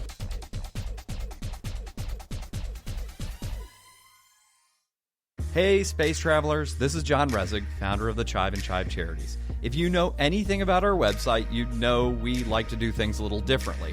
We're not some faceless organization collecting money for a nebulous cause. Our donor dollars go directly toward life-improving items. Then we give those items directly to an underdog who needs it most. To become a donor with Spaced Out Radio's official charity, Chive Charities, just go to chivecharities.org/donate. We're taking Sunday nights out of this world on Spaced Out Radio. This is Michael W. Hall, also known as the Paranormal Lawyer. Together, we're going to go on an exciting journey into the unknown. I'm going to bring you some of the best interviews in the paranormal and supernatural to start your new week off on a freaky note. So tune in to Spaced Out Sundays with me, Michael W. Hall, only on spacedoutradio.com. If you like it hot, real hot, then heat up your meals with Bumblefoot hot sauce. Get your Bumblefoot hot sauce today. The sauce, Bumblicious, and the 4 million Scoville unit Bumble. We're going in hot, real hot, coming out even hotter. Keep the milk nearby and tantalize your taste buds tonight. Bumblefoot hot sauce, available now at kajans.com. Cold drinks, great food, and the best music in Vancouver.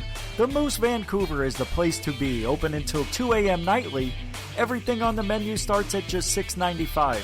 Who serves food that cheap anymore? At the Moose, you'll never know who you'll run into. Rock stars, actors, athletes. It's the place everyone wants to be. So join us at the Moose Vancouver, the official party bar of Spaced Out Radio. Hello, space travelers. It's me again, Carl. Don't forget to join the Space Travelers Club for just $5 a month and follow Spaced Out Radio on Twitter at Spaced Out Radio. Our Instagram, Dave Scott SOR. Our Facebook page is Spaced Out Radio Show. Our archives are free at youtube.com/Spaced Out Radio. Come woo it up with Spaced Out Radio today. Bye!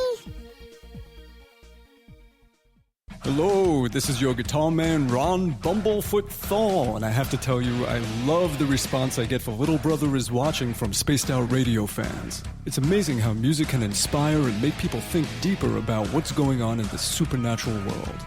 You can head over to my website, bumblefoot.com, to check out my music, my guitar workshops, my touring, even check out some of the hot sauces that I'm working on. And make sure you keep on listening, because with Spaced Out Radio, you know Little Brother is watching. At spacedoutradio.com, we are keeping you up to date on all the news with the SOR Newswire. Captain Shirk leads the team that is bringing you the news of the day and exclusive stories on everything paranormal and supernatural. It's free to read, it's updated daily, and it's right there for you. The SOR Newswire is a one-stop shop for the news of the day. Check it out at spacedoutradio.com today. We're adding to the entertainment online for Spaced Out Radio. I'm Amber Beckrud, and I want to invite you to subscribe to our YouTube channel and check out Cryptid Tales, where I will take you on a journey into some of the strangest legends and lore from around the world, relaying the stories to you of the strange creatures and experiences that people have had throughout time. You can find Cryptid Tales at youtube.com/Spaced Out Radio. And while you're there, don't forget to check out our free archives and leave a comment. See you there.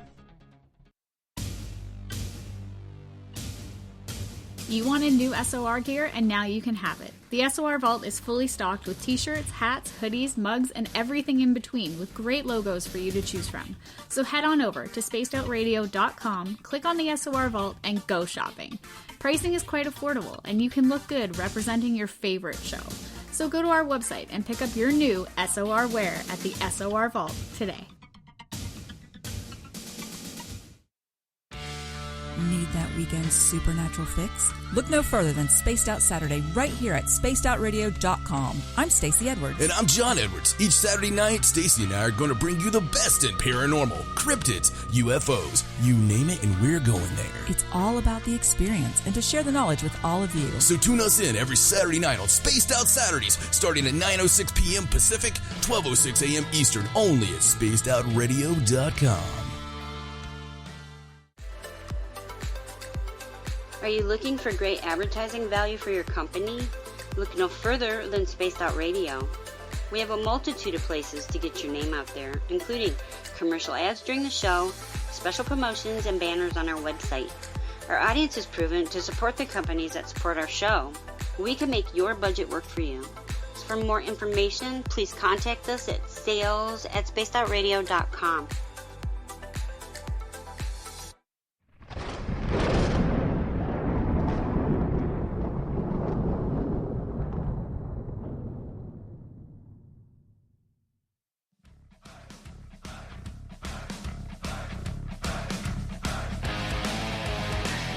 We passed the halfway point of Spaced Out Radio tonight. I am your host, Dave Scott, sitting in the captain's chair of SOR headquarters. Thank you so much for joining us. Really appreciate all of you taking the time out of your busy schedule to hang out with us. Want to remind all of you that if you missed portions of this show or others, you can check out our free archives by going to youtube.com/Spaced Out Radio. Do me the favor, hit that subscribe button. Our website is spacedoutradio.com, where we have a plethora of features for you, including Rocking Out to Bumblefoot and reading up on Captain Shirk's SOR Newswire. Follow us on Twitter at Spaced Out Radio for the show, and my personal handle at Dave Scott SOR. Geraldine Orozco's The Spiritual You happens once at the beginning or near the beginning of each month here on Spaced Out Radio. We love having her here. She's from Bay Area Meditation. That is her company down in San Francisco, California, and her website, bayareameditation.com, as well as GeraldineOrozco.com. And we are also joined by Geraldine's good friend, Michael Brisbaglia, who is talking numerology with us tonight. Michael, Geraldine, welcome back to the show. Hi. Hi. I got to ask you, I am trying to solve a little numerology mystery. And look, Michael, I've had a lot of weird and strange things happen in my life. Okay, I believe a lot, but for some reason, I have a real tough time getting into numerology and understanding it and just being a believer in it. I mean, I've seen aliens, I've seen Bigfoot, I've seen ghosts, okay, fairies and gnomes and all this kind of weird stuff that has happened. But numerology, I don't get it. I really, really don't. So I want to ask you this, because since January 17th, 1999, the day my daughter was born, I have been haunted by a number.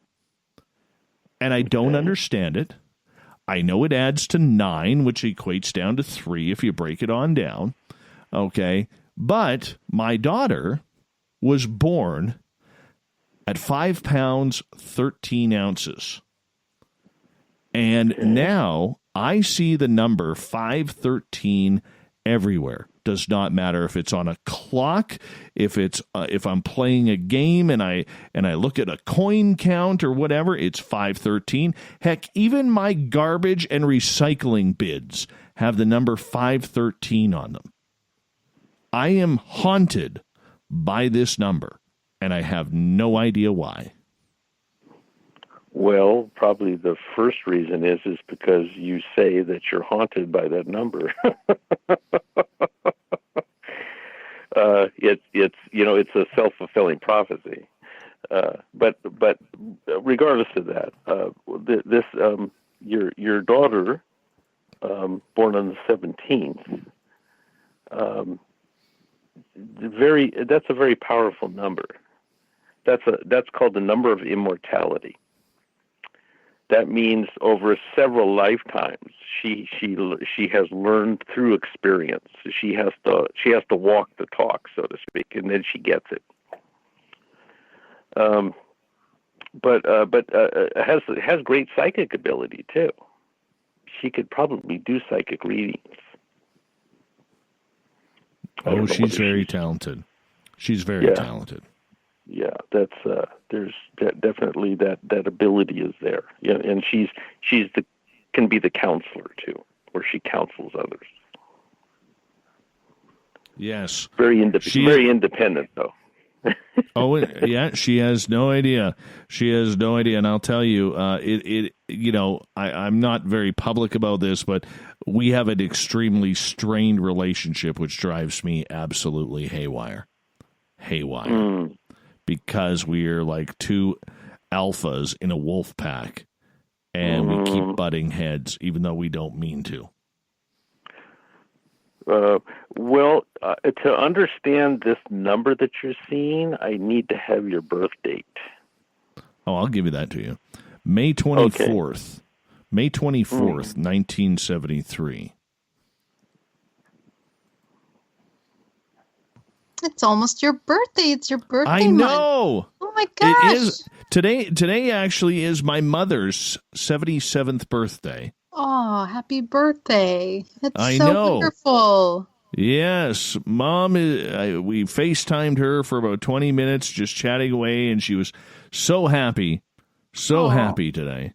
She was surrounded by all her best friends, my dad, and unfortunately, my sisters and myself, we all live out of town from where my parents are, they still live in the town where I grew up. But yeah, it was nice. It was nice, and she got a surprise dinner made for her, and good for her.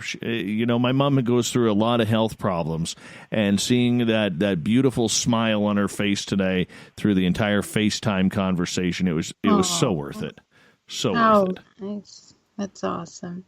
And does she lives by herself or with her? No, my dad. I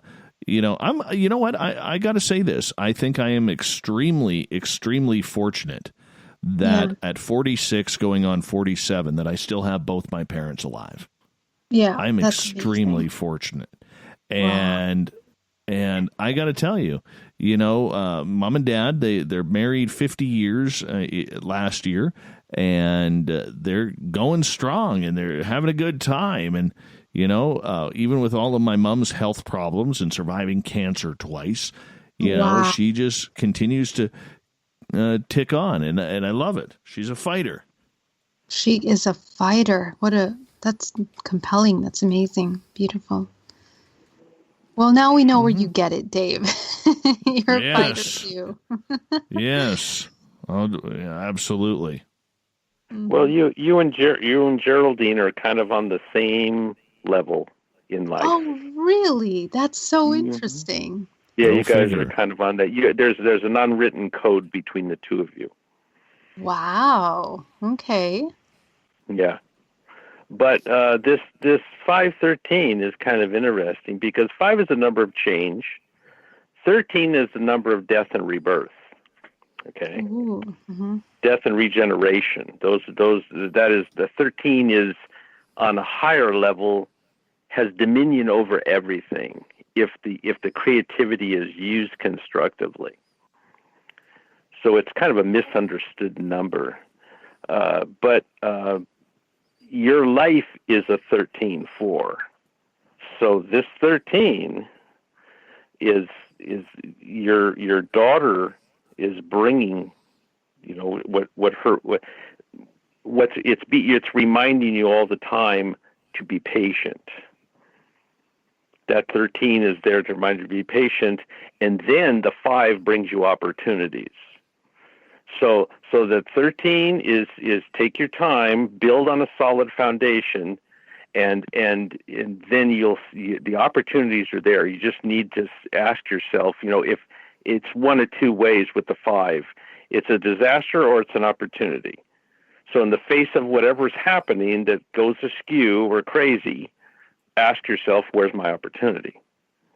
And then there's a rebirth into a new way of thinking or a new way of doing things.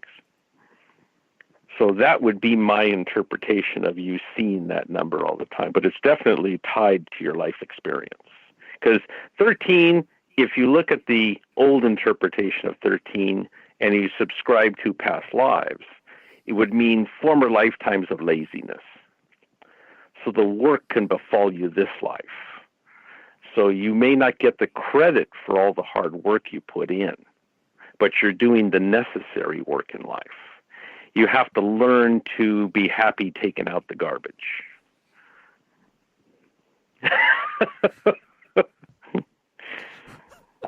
Oh, how much more bloody garbage is there?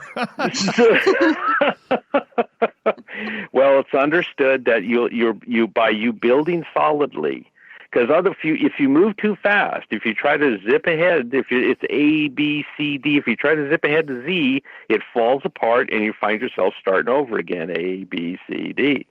So as long as you build on a solid ground, you'll buy the freedom and things you're looking for later on. You have a for life, which means it's a life of practicality. It's what's the most practical thing to do.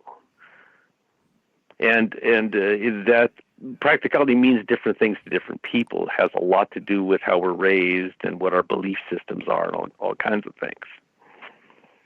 But there's a huge dynamic here with, like I say, with the radio show and broadcasting to the world.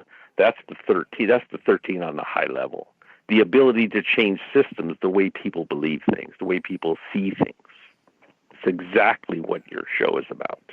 Wow. Amazing. Does that help answer your question a little bit? Well, just throws more fuel on the fire of trying to figure out this crazy thing we call life and spaced out radio. But I do appreciate that. I want to get to Devin here. Devin says he sees 444 a lot. Leah says that she sees 333. Mm-hmm. Uh-huh. Well, again, we have to... I just want to follow up with that, though, Michael. Is it not the fact that the human mind is trained to recognize patterns like that, though? Well, it's what do you extrapolate out of the pattern? I mean, what is it saying to you? What's the pattern for?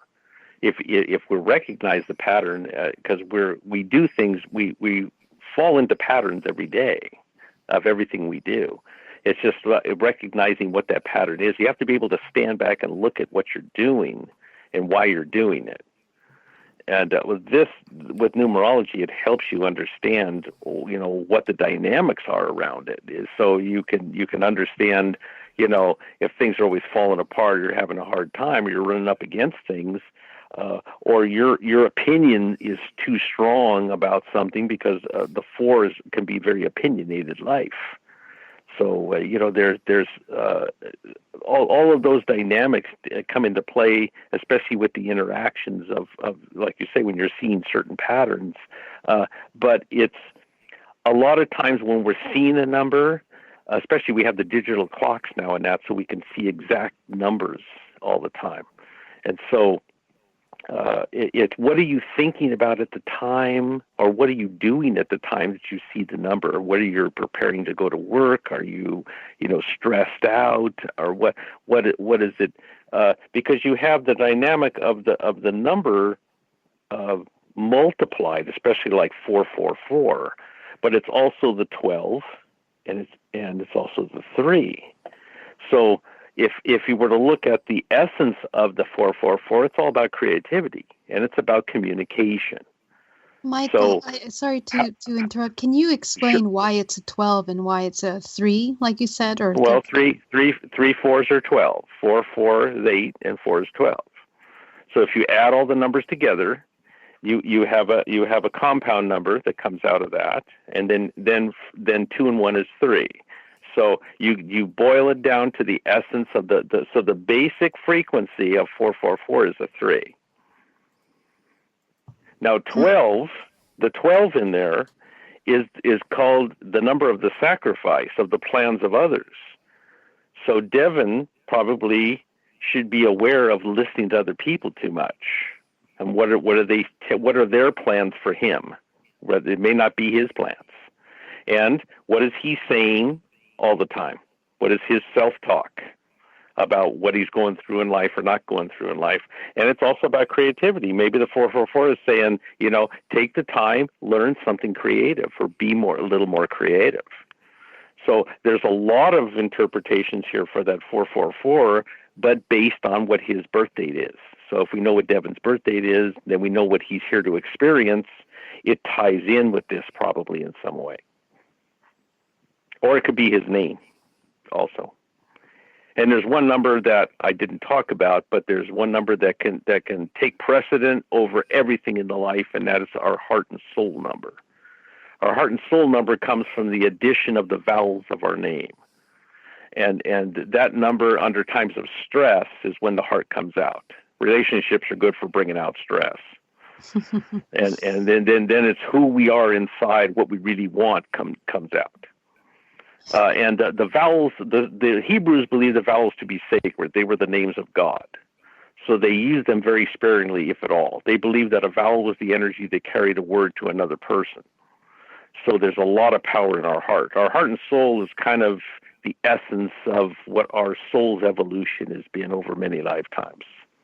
What energy are we bringing in with us? Also, our day of birth gives evidence of that, too.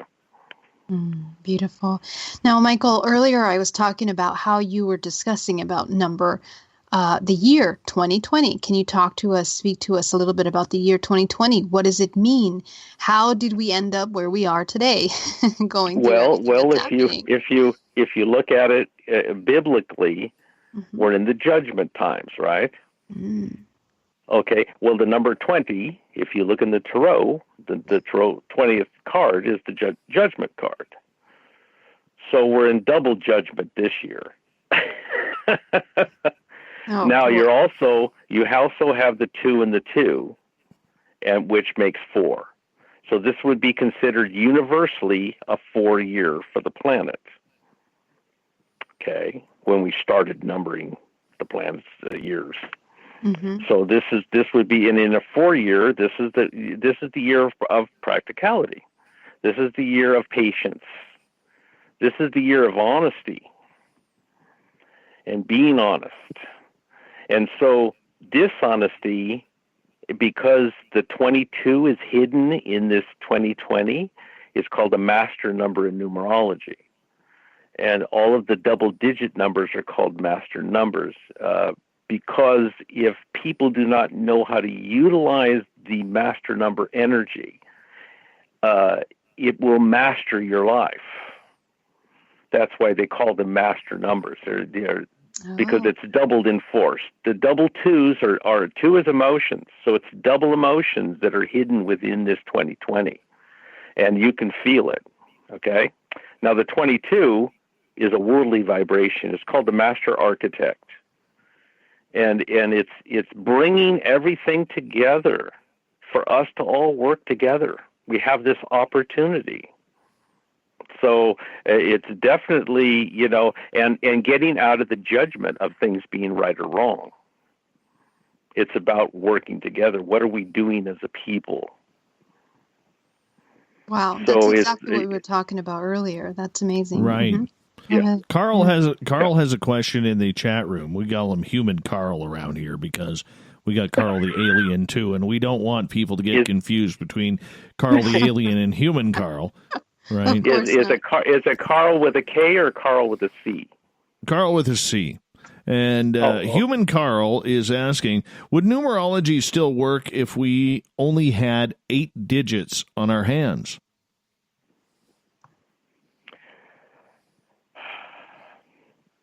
Well, in Carl's world, it would probably be an 8-base system that, the other 2 numbers wouldn't be, used. So, because in the old astrology, there was only basically 7 planets, and then the moon and the sun. And numbers would double up. So 1s and 4s would actually equate with the sun, and then 2s and 7s were equated with the moon. So maybe numbers if it was only 8 fingers or that, there would be that basic energy of that, and maybe to explain other things that were beyond the 8. Maybe there would be an 8 and 1, and an 8 and 1 is together. It means something else, and it would be whatever the description would be of things happening. Would be starting to equate with whatever the number, numbers associated with those things are. So there, you would probably have a whole different mathematical system that you would be living under, which in the vast universe, maybe there's people with only 2 fingers. So, they live in a binary world. So their descriptions of things in that would be an association with what they're with. So it's unlimited possibilities. So I would say to Carl, yeah, it's probably possible on some planet somewhere in some universe. Very nice. Got my vote. We've got about 3 minutes before we have to go to break at the top of the hour. Geraldine Orozco, Spiritual You, continues with special guest Michael Brisbaglia. Thank you so much for joining us. We really do appreciate that, Michael and Geraldine. I do want to say, because I'm watching the chat rooms here, and there's a lot of numbers flying on through. And Nikki is asking, what are the master numbers? Master numbers are all the double-digit numbers 11 to 99. Those are the master numbers. Well, they're doubled in force. Depending on where the master number shows up, it's more intense. Each one kind of has its own uniqueness to it. 11s and 22s we see the most, and maybe up to 44. You don't really see too many beyond that. In names, we can get up to 44, but in birth dates, it's 11s and 22s. If depending on where the number is found is kind of its relationship to what it's affecting. But like 11 is called the master psychic. It's double ones, double ego, double in force. It's super creative, super sensitive, because it's also the 2. It's the 1 and 1 is 2. So you have the master number. It's this constant pressure with master numbers to do more. There's this, but you're not sure what it is, especially if you're born on the 11th, or say your year of birth comes out to 11. The year we're born is how we think, and that's something that you probably won't find in any of the numerology books. Got you. Nice. Geraldine, what's your thoughts as we've got about a minute to go? Yeah, I mean, that's really important. And what I really want to get into is the connection between numbers and frequency, because we embody, based on the day that we're born, based on our name, based on the time that we were born, a frequency that makes up who we are as a whole, multidimensional, physical, and non-physical. So I think it's going to be really important to kind of discuss that. So let's talk about that when we get back, or maybe you can start briefly. Well, just Michael, just save it, because we only got about 15, 16 seconds left before we have to go to break, and I don't want to get started too much and then have to, cut you off at the pass right when you're getting into something juicy there, because I have a tendency to accidentally have to do that with people sometimes, and I always feel shame. Oh, but no. You guys sit tight. You sit tight, because we are going to go to break here. Michael Brisbaglia and Geraldine Orozco joining us for the Spiritual You. Coming up in hour number 3 for the first half, Michael and Geraldine are going to continue to talk numerology. Then we get to the SOR Newswire and the Thought of the Dave on the back end. More Spaced Out Radio coming up right after this.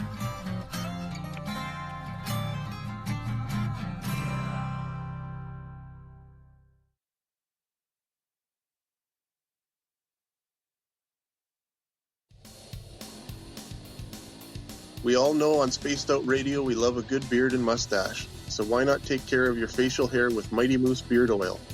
Made in Canada, we're taking care of beards and stashes around the world.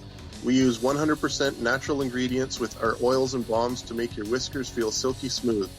Use promo code SOR2019 at mightymoosebeard.com today.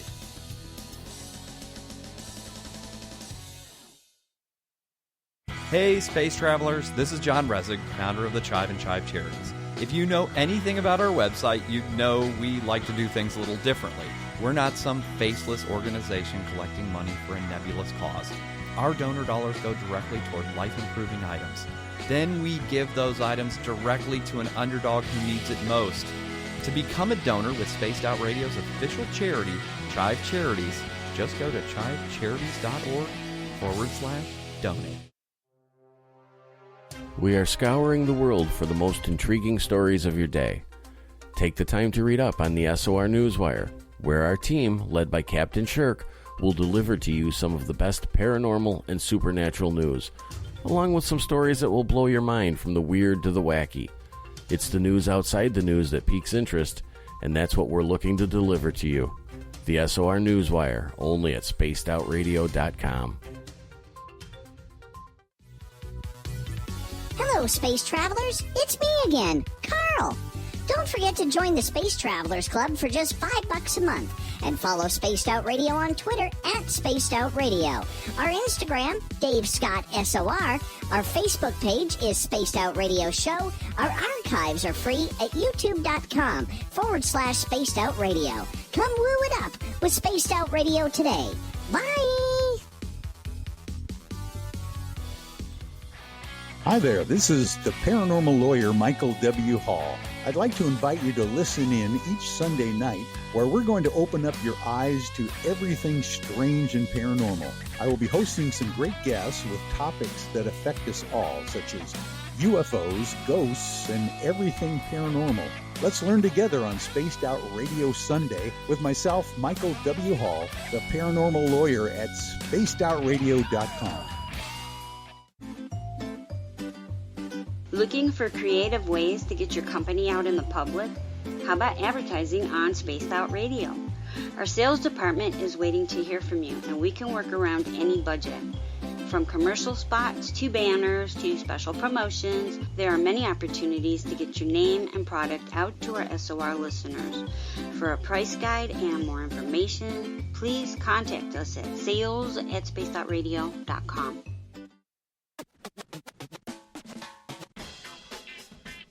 The SOR Vault is open for business, and do we have some cool swag for you to pick up? All you have to do is head over to our website and click on the SOR Vault. You have a variety of cool logos to choose from, and put them on anything you want. T-shirts, hoodies, hats, coffee mugs, you name it, we can get it to you. So do your shopping by supporting the store you love. Get your Spaced Out Radio swag at the SOR Vault today.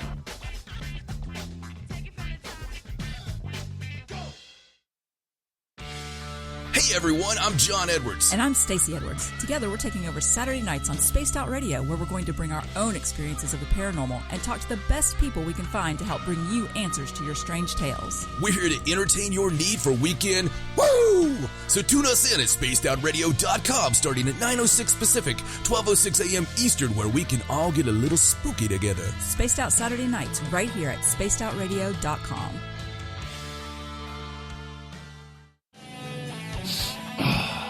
I'm feeling a little spicy tonight. What to do? What to do? Why not get Bumblefuck? 4 million Scoville units of pure hard rock. Bumblefoot hot sauces come in 3 flavors. The burning Bumble.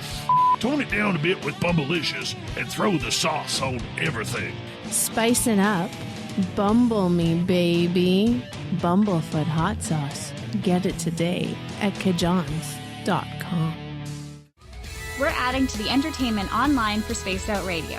I'm Amber Beckard, and I want to invite you to subscribe to our YouTube channel and check out Cryptid Tales, where I will take you on a journey into some of the strangest legends and lore from around the world, relaying the stories to you of the strange creatures and experiences that people have had throughout time. You can find Cryptid Tales at youtube.com/Spaced Out Radio. And while you're there, don't forget to check out our free archives and leave a comment. See you there. For the price of 1 cup of coffee a month, you can become an SOR Space Traveler.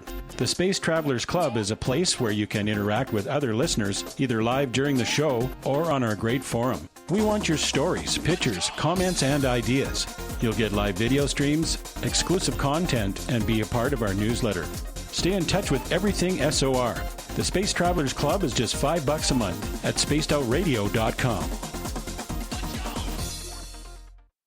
So, you love talk radio? Then you'll love TalkStreamLive.com. TalkStream Live is always on, 24/7, with the best streaming talk shows. Find your favorite talkers and discover some new ones. It's free, readily available online or on mobile with any smartphone or tablet. Finding your favorite talk shows all in one place has gotten a whole lot easier. Just go to TalkStreamLive.com. Be sure to download the free apps from Google Play or the iTunes App Store.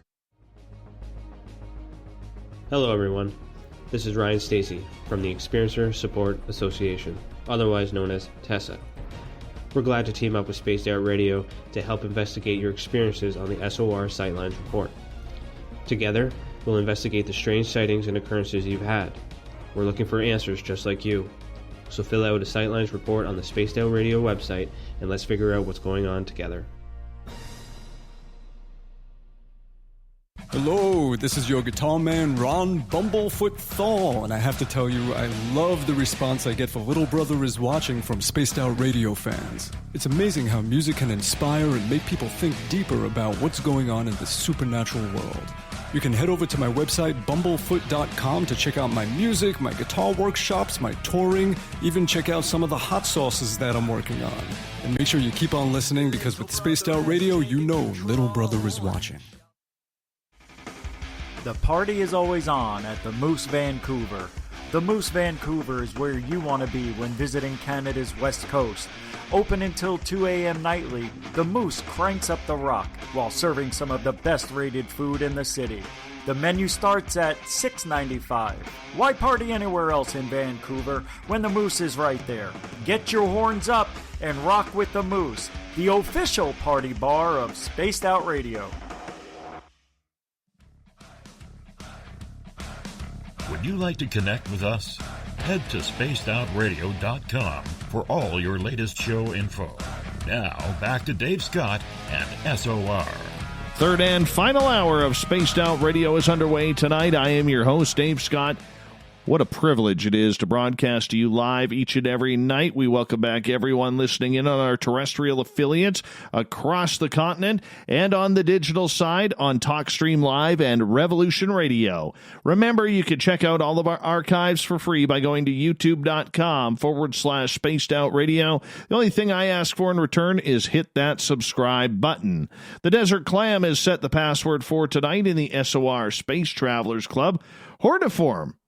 Hortiform is your password. Use it wisely, space travelers, as the Clam sets a password each and every night right here on Spaced Out Radio. Our website is spacedoutradio.com, where we have a plethora of features for you, including rocking out to Bumblefoot and reading up on Captain Shirk's SOR Newswire, which is updated daily. And yeah, we absolutely love all of you. Follow us on Twitter as well, at Spaced Out Radio, and for my personal handle, at Dave Scott SOR.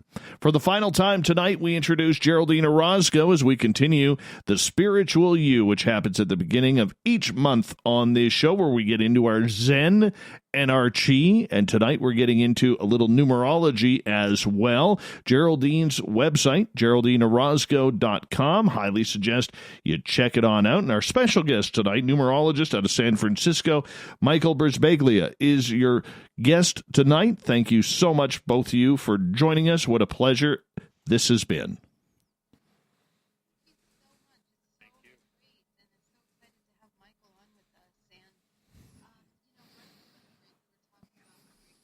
That I focus on in my healing work is really connecting with people's vibrational frequency, and with using color, because I believe that vibrational frequency translates to us through vibrational color that we can see. It's light bouncing off an object, and that produces a color that we can actually see. But we can also experience that information that is being transmitted to us vibrationally through our emotions and through the feeling body. And so when we are picking up a healing color for somebody, for example, I identify what is their highest vibrational expression. And this comes up as a certain color that defines basically how to heal the body, mind, and soul of an individual with this color. This color is packed with information that will tell me about their entire body as a product of their chakra system and the information that is in that chakra system and their entire DNA. So what I've noticed and what I've learned by seeing the multidimensional body is that we are vibrational frequency. So one of the questions that I had for Michael, which really drew me to learn more about this numerology concept, was when we're born, he talks about us being defined by the birth date, the birth time, our name, all of that can translate to a number. And so that number creates a vibrational frequency. So, Michael, I wanted to ask, what is the connection between numbers and vibrational frequency? Well, when Pythagoras taught numerology, he would teach the arithmetic, the numbers. Then he would teach the associations with astrology or astronomy at the time. And then he would take all of those numbers and put them to music, because every number has a musical note associated with it, and also associates with the chakras of the body. So he could tell by the sound or what was going to happen, because there's these destructive tones and constructive tones, and so everything is based in frequency of some kind, because the numbers are everything. Everything depends upon those frequencies holding things together, and the interactions between bodies and that. So we're if you're at a high C or a D or an F or whatever the note is, there's if you understand the notes or the colors are also connected with those frequencies too. So whatever this is why you can put a baby to sleep or you can shatter glass. It depends on what you're doing with that frequency. And we evidently have the ability to control frequency because we're of our minds. Our minds are so powerful that we have never really tapped into the power of what we can really do.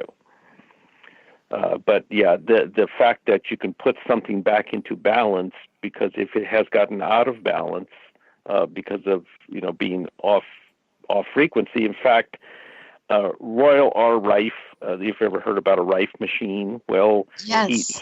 He figured out that every disease, organ in the body for a healthy organ had a certain frequency.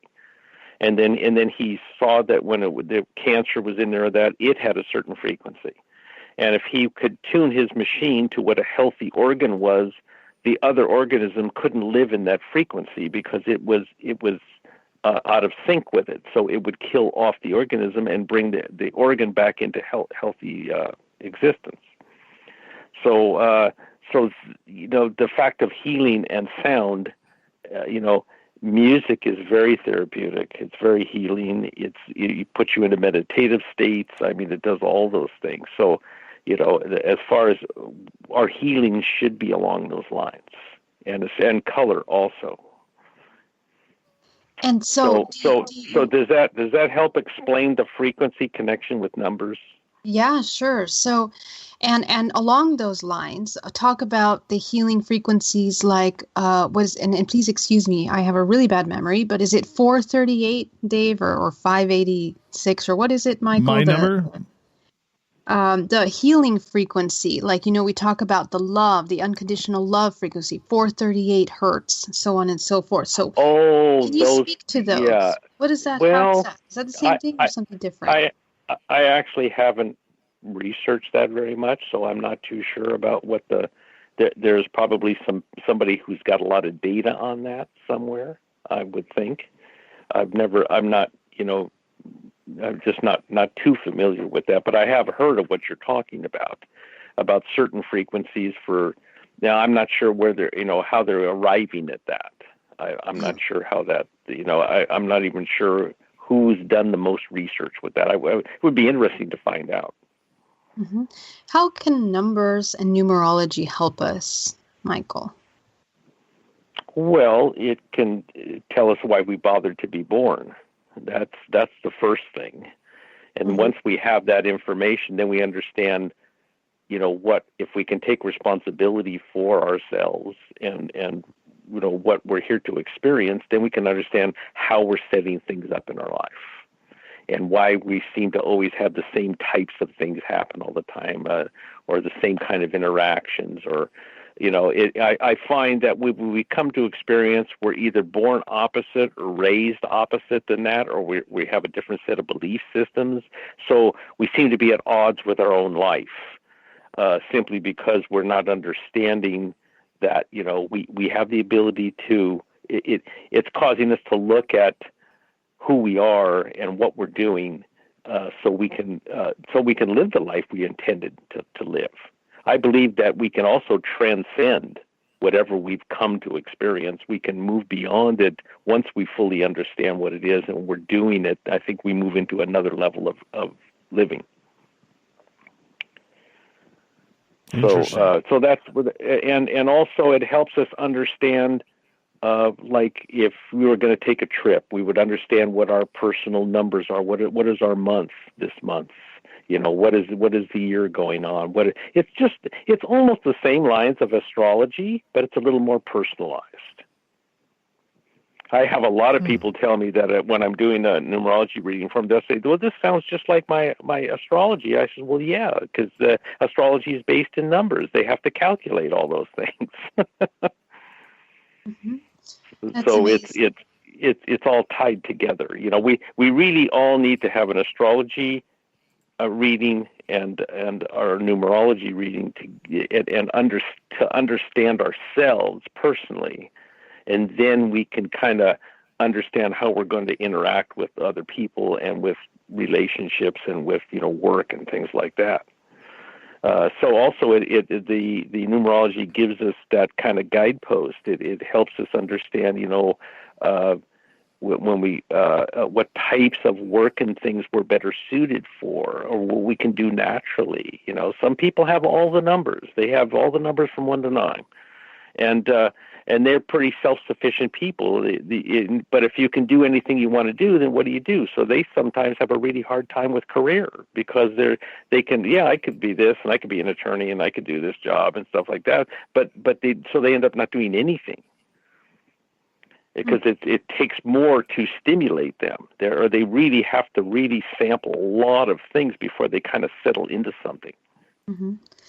In one of my regressions, I was taken up into the vast universe, Michael and Dave. And one of the things that I saw is the Fibonacci sequence, which was shown to me as the creation of all this universe, basically. It's almost like an algorithm of creation. So what is the relationship between nature and numbers, in your opinion? Because I feel like for us to understand what is true, what is real, we can look to nature. And I don't know what your thoughts on this are, Michael, because nature is so exact, it's so perfect, it's so beautiful. But when we return to our natural, let's say, quote unquote, blueprint, our body comes back into perfect health, perfect stasis. So what is this balance or this understanding between numbers and nature? Well, if you look at nature, it's the geometry, it's the patterns, the cycles of nature. The birds go south for the winter and things. It's mannerisms, the seasons. There's different feelings of and the months are numbered. The days, every day of the calendar is numbered. The passage of time. So, old and young, and we have all these relationships just through being here. If we saw a starfish, it has five little legs. Well, it's showing us a relationship to that creature, and it's expressing that number in its form. And so, you know, we would, and then we look at ourselves and they say, oh, geez, we have 5 fingers on our hand, you know, so all of a sudden now we have this relationship with the starfish. So there's those connections, those observations of nature showing, you know, it's death and rebirth all the time. It's extreme beauty and extreme violence at the same time. But it's cyclic, and it's always transforming all the time. Nothing ever stays still. It's always under constant change. So it's the word's going with the flow. That's basically, because 5 is kind of the number of man a lot of times, because it's the middle number, and it's the first number that breaks free. You get up 1, 2, 3, 4. And then you get to 5, which is this freedom, which is this exploration, this movement, and opportunities and you know, it's like, what's over there? Let's go venture. Yeah. And so there's you know, but the patterns of nature, I think, is a lot of where numbers were kind of born. The observations of numbers were born out of. You'll see a lot of hexagonal things, like crystals all grow hexagonal, most of them. You'll see the spirals, which the Fibonacci spiral has been in, and it's transformed to art. You know, in the golden mean. You know, the that's right. Triangles, yeah, and all that. So it shows proportion. So that's in the talking about the symmetry of things being, you know, equal on both sides. And so it's what we kind of equate with perfection a lot of times, is that there's the beauty of the flower looks just perfectly symmetrical. And we'll look for that in people. You'll see the most beautiful people are usually very symmetrical faces. They're the same on both sides of their face. So that gives them a sense of perfection, that we see that. I don't know what that's like. Face for radio here. I have no idea. You just lost me there, Michael. You know, I'm looking, and it's funny because as you were saying that, I'm just scrolling down, checking some posts on Facebook for the show, and there's a picture of the beautiful Geraldine Orozco with the symmetrical face. Yeah, there you go. I don't know how symmetrical, but I'll take it. Thank you, Dave. Oh yes, yes. Oh yes. Yeah, that's so I have awesome. no idea how that works. No idea how that works, but I'm just gonna go crawl back into my hole. I'm just gonna go crawl back into my hole and hide. You know, but that's what I'm gonna do. Hey, guys, we got about 5.5 minutes here tonight on Spaced Out Radio. I have a couple questions from our audience in regards to numbers. And Nikki was asking about the numbers 235 or 253 or 325 or 532, something about those number patterns right there. What does it mean? As like 235 or something, or just 532? She's having asking those numbers together. Having those numbers come together. 3, 2, 5. What does 3, 2, 5 mean? Well, in just being numbers themselves. Well, 3 is about communication. 2 is about emotions, and 5 is about change. So, I mean, if you look at them as just numbers, they're representing that when you look at them, okay? If you're looking at them elemental-wise, 3 is fire, 2 is water, and 5 is air. So you know, air, fire, and water kind of all, you know, the water can drown the fire, the air can fan the flames or whip up the water. So, I mean, there's all kinds of connections here on a lot of different levels, but unless you're applying these to something like this person's life Well, actually, Nikki, Niki, is that how she spells her name? Nikki. Well, the double Ks, K is the 11th letter of the alphabet. So there's a lot of psychic ability in Nikki. She has that natural gift, a lot of creative energy also.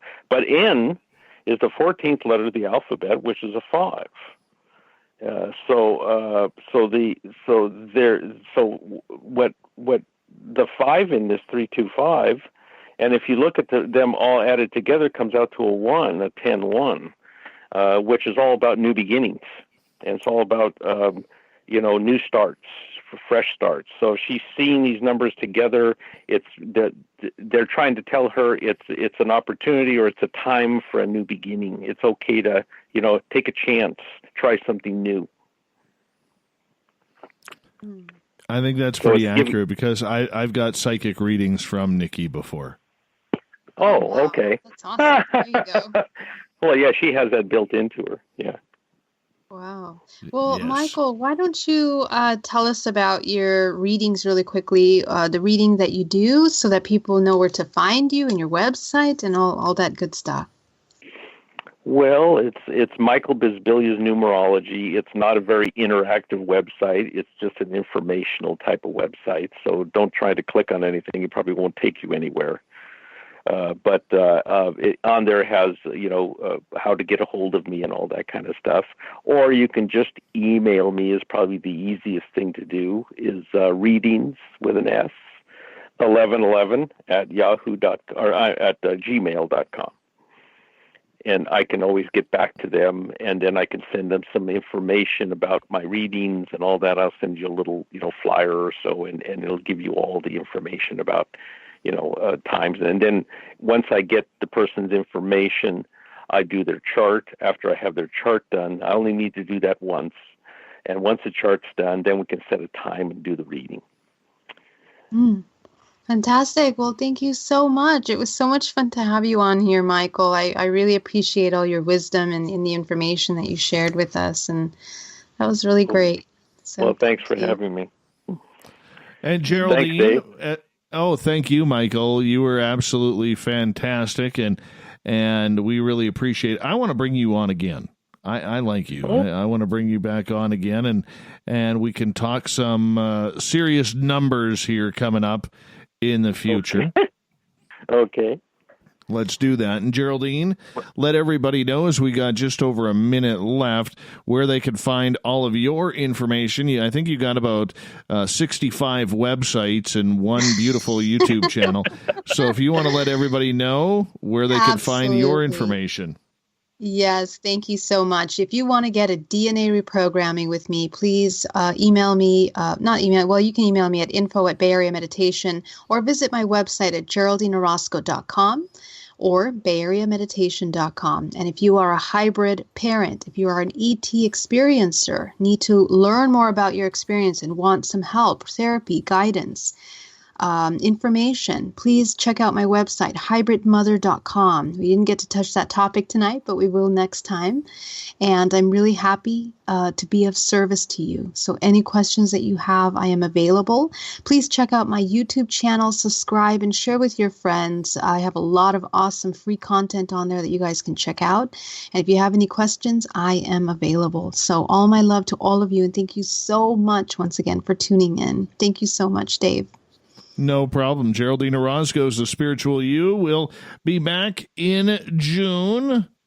Yes, because we love Geraldine around here. So we just figure, we'll bring her back. What the hell? We'll bring her back because that's kind of what we do around here. And we love her. Michael, thank you so much for joining us as well. Coming up next, we have the SOR Newswire and the Thought of the Day. Stay tuned. More Spaced Out Radio coming up as we take this thing home.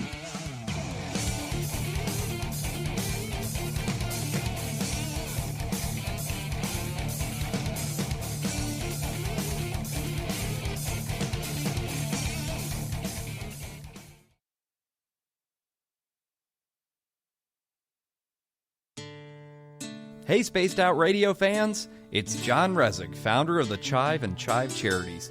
Our goal is to make the life of veterans, first responders, and those with rare medical conditions 10% happier. We do this by donating one grant item, ranging from vans to therapy programs to prosthetic limbs, to those who need it most.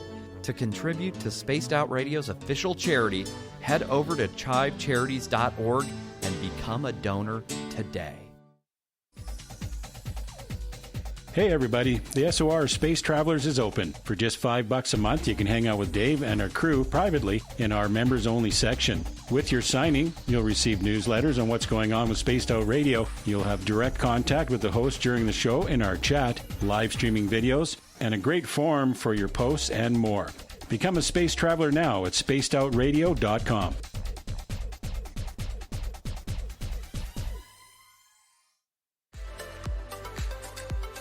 Are you looking for great advertising value for your company? Look no further than Spaced Out Radio. We have a multitude of places to get your name out there, including commercial ads during the show, special promotions, and banners on our website. Our audience is proven to support the companies that support our show.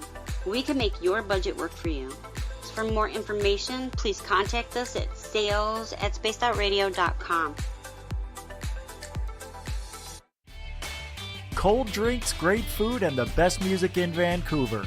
The Moose Vancouver is the place to be, open until 2 a.m. nightly. Everything on the menu starts at just $6.95. Who serves food that cheap anymore? At the Moose, you'll never know who you'll run into. Rock stars, actors, athletes. It's the place everyone wants to be. So join us at the Moose Vancouver, the official party bar of Spaced Out Radio. Hello, this is your guitar man, Ron Bumblefoot Thaw, and I have to tell you, I love the response I get for Little Brother is Watching from Spaced Out Radio fans. It's amazing how music can inspire and make people think deeper about what's going on in the supernatural world. You can head over to my website, bumblefoot.com, to check out my music, my guitar workshops, my touring, even check out some of the hot sauces that I'm working on. And make sure you keep on listening, because with Spaced Out Radio, you know Little Brother is watching. At spacedoutradio.com, we are keeping you up to date on all the news with the SOR Newswire. Captain Shirk leads the team that is bringing you the news of the day and exclusive stories on everything paranormal and supernatural. It's free to read, it's updated daily, and it's right there for you.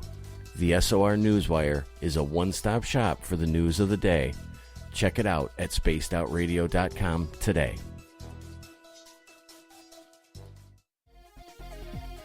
Hello, space travelers. It's me again, Carl. Don't forget to join the Space Travelers Club for just $5 a month and follow Spaced Out Radio on Twitter at Spaced Out Radio. Our Instagram, Dave Scott SOR. Our Facebook page is Spaced Out Radio Show. Our archives are free at youtube.com/Spaced Out Radio. Come woo it up with Spaced Out Radio today. Bye!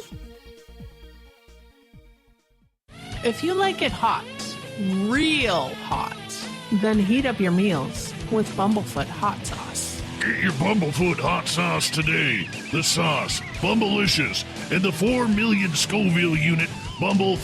We're going in hot, real hot, coming out even hotter. Keep the milk nearby and tantalize your taste buds tonight. Bumblefoot hot sauce, available now at kajans.com. Need that weekend supernatural fix? Look no further than Spaced Out Saturday right here at spacedoutradio.com. I'm Stacey Edwards. And I'm John Edwards. Each Saturday night, Stacey and I are going to bring you the best in paranormal, cryptids, UFOs, you name it, and we're going there. It's all about the experience and to share the knowledge with all of you. So tune us in every Saturday night on Spaced Out Saturdays, starting at 9:06 p.m. Pacific, 12:06 a.m. Eastern, only at spacedoutradio.com. Hi there, this is the paranormal lawyer Michael W. Hall. I'd like to invite you to listen in each Sunday night where we're going to open up your eyes to everything strange and paranormal. I will be hosting some great guests with topics that affect us all, such as UFOs, ghosts, and everything paranormal. Let's learn together on Spaced Out Radio Sunday with myself, Michael W. Hall, the paranormal lawyer at spacedoutradio.com. we're adding to the entertainment online for Spaced Out Radio. I'm Amber Beckrud, and I want to invite you to subscribe to our YouTube channel and check out Cryptid Tales, where I will take you on a journey into some of the strangest legends and lore from around the world, relaying the stories to you of the strange creatures and experiences that people have had throughout time. You can find Cryptid Tales at youtube.com/Spaced Out Radio. And while you're there, don't forget to check out our free archives and leave a comment. See you there. You wanted new SOR gear, and now you can have it. The SOR Vault is fully stocked with t-shirts, hats, hoodies, mugs, and everything in between, with great logos for you to choose from. So head on over to spacedoutradio.com, click on the SOR Vault, and go shopping. Pricing is quite affordable, and you can look good representing your favorite show. So go to our website and pick up your new SOR wear at the SOR Vault today.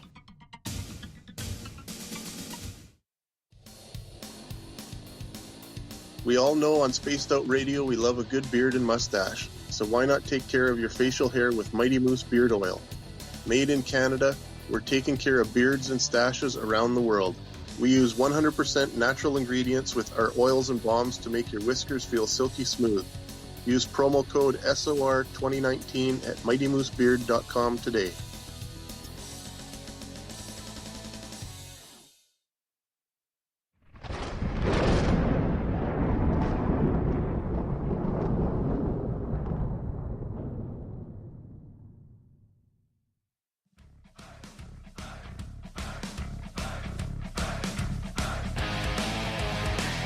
We've rounded third. We're heading for home tonight on Spaced Out Radio.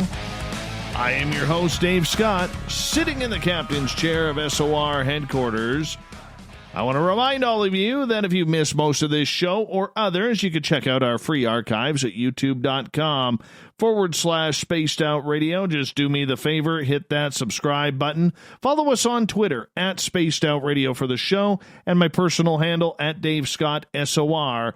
Our website is spacedoutradio.com, where we have a plethora of features for you, including Rockin' Out to Bumblefoot, and never forget, the Captain Shirk updates the SOR Newswire on a daily basis.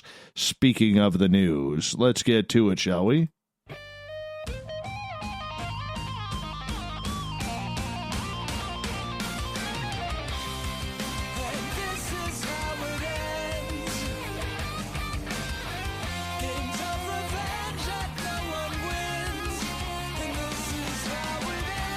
It's that time once again where we get into the weird, the wacky, the WTF with Captain Shirk's SOR Newswire, where we bring you the news each and every night at the back end of every show. Why? Because everybody puts it at the front. We want to get to the interview at the front, so we shove the news in the back, because this is where we get to change things up, get a little zen with each other. Nearly $1 million in cash was dumped on a Central California road during a police chase that ended with 2 arrests of 2 New York men who apparently planned to buy marijuana with the money. Frank Capraro and Desmond McDay, both of Medford, were arrested Friday evening. It wasn't immediately clear whether they had obtained lawyers. The chase began before 6:30 in the afternoon or the evening when CHP officers tried to stop one of the 3 black SUVs that appeared to be traveling together on Interstate 5 south of Los Banos. During the chase, one of the SUVs straddled lanes to block the patrol car, which maneuvered around it and kept chasing the first car, a Chevy Suburban. The Suburban stopped on the shoulder of the road at one point, and the driver got out, dumped 2 cardboard boxes, and then took off again before finally stopping for good. The driver of the Suburban and a second SUV that was stopped in traffic were both taken into custody, but the SUV that tried to block the officer escaped. The cardboard boxes contained $915,000 in cash, and a police dog alerted to the odor of drugs on the money. Officers also found walkie-talkies that the drivers apparently had been using to communicate during the chase. A park in Miami Beach has had to be closed just 5 days after it had reopened when lockdown restrictions were lifted after nearly 9,000 people showed up and were found to be violating the park's mask policy.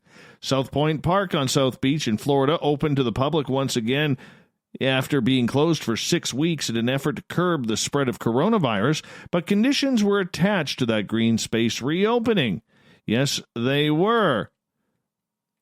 Miami-Dade Mayor Carlos Jimenez ordered all park goers to wear facial coverings, but the mask policy was mostly ignored by those in South Point Park. In the 5 days the park was open from Wednesday to Sunday, park rangers issued 8,880 verbal warnings, with the majority of the warnings, 5,261 of them, issued over the weekend. At one point, the police decided to close the parking lot in an attempt to control the crowds, but it really made little difference.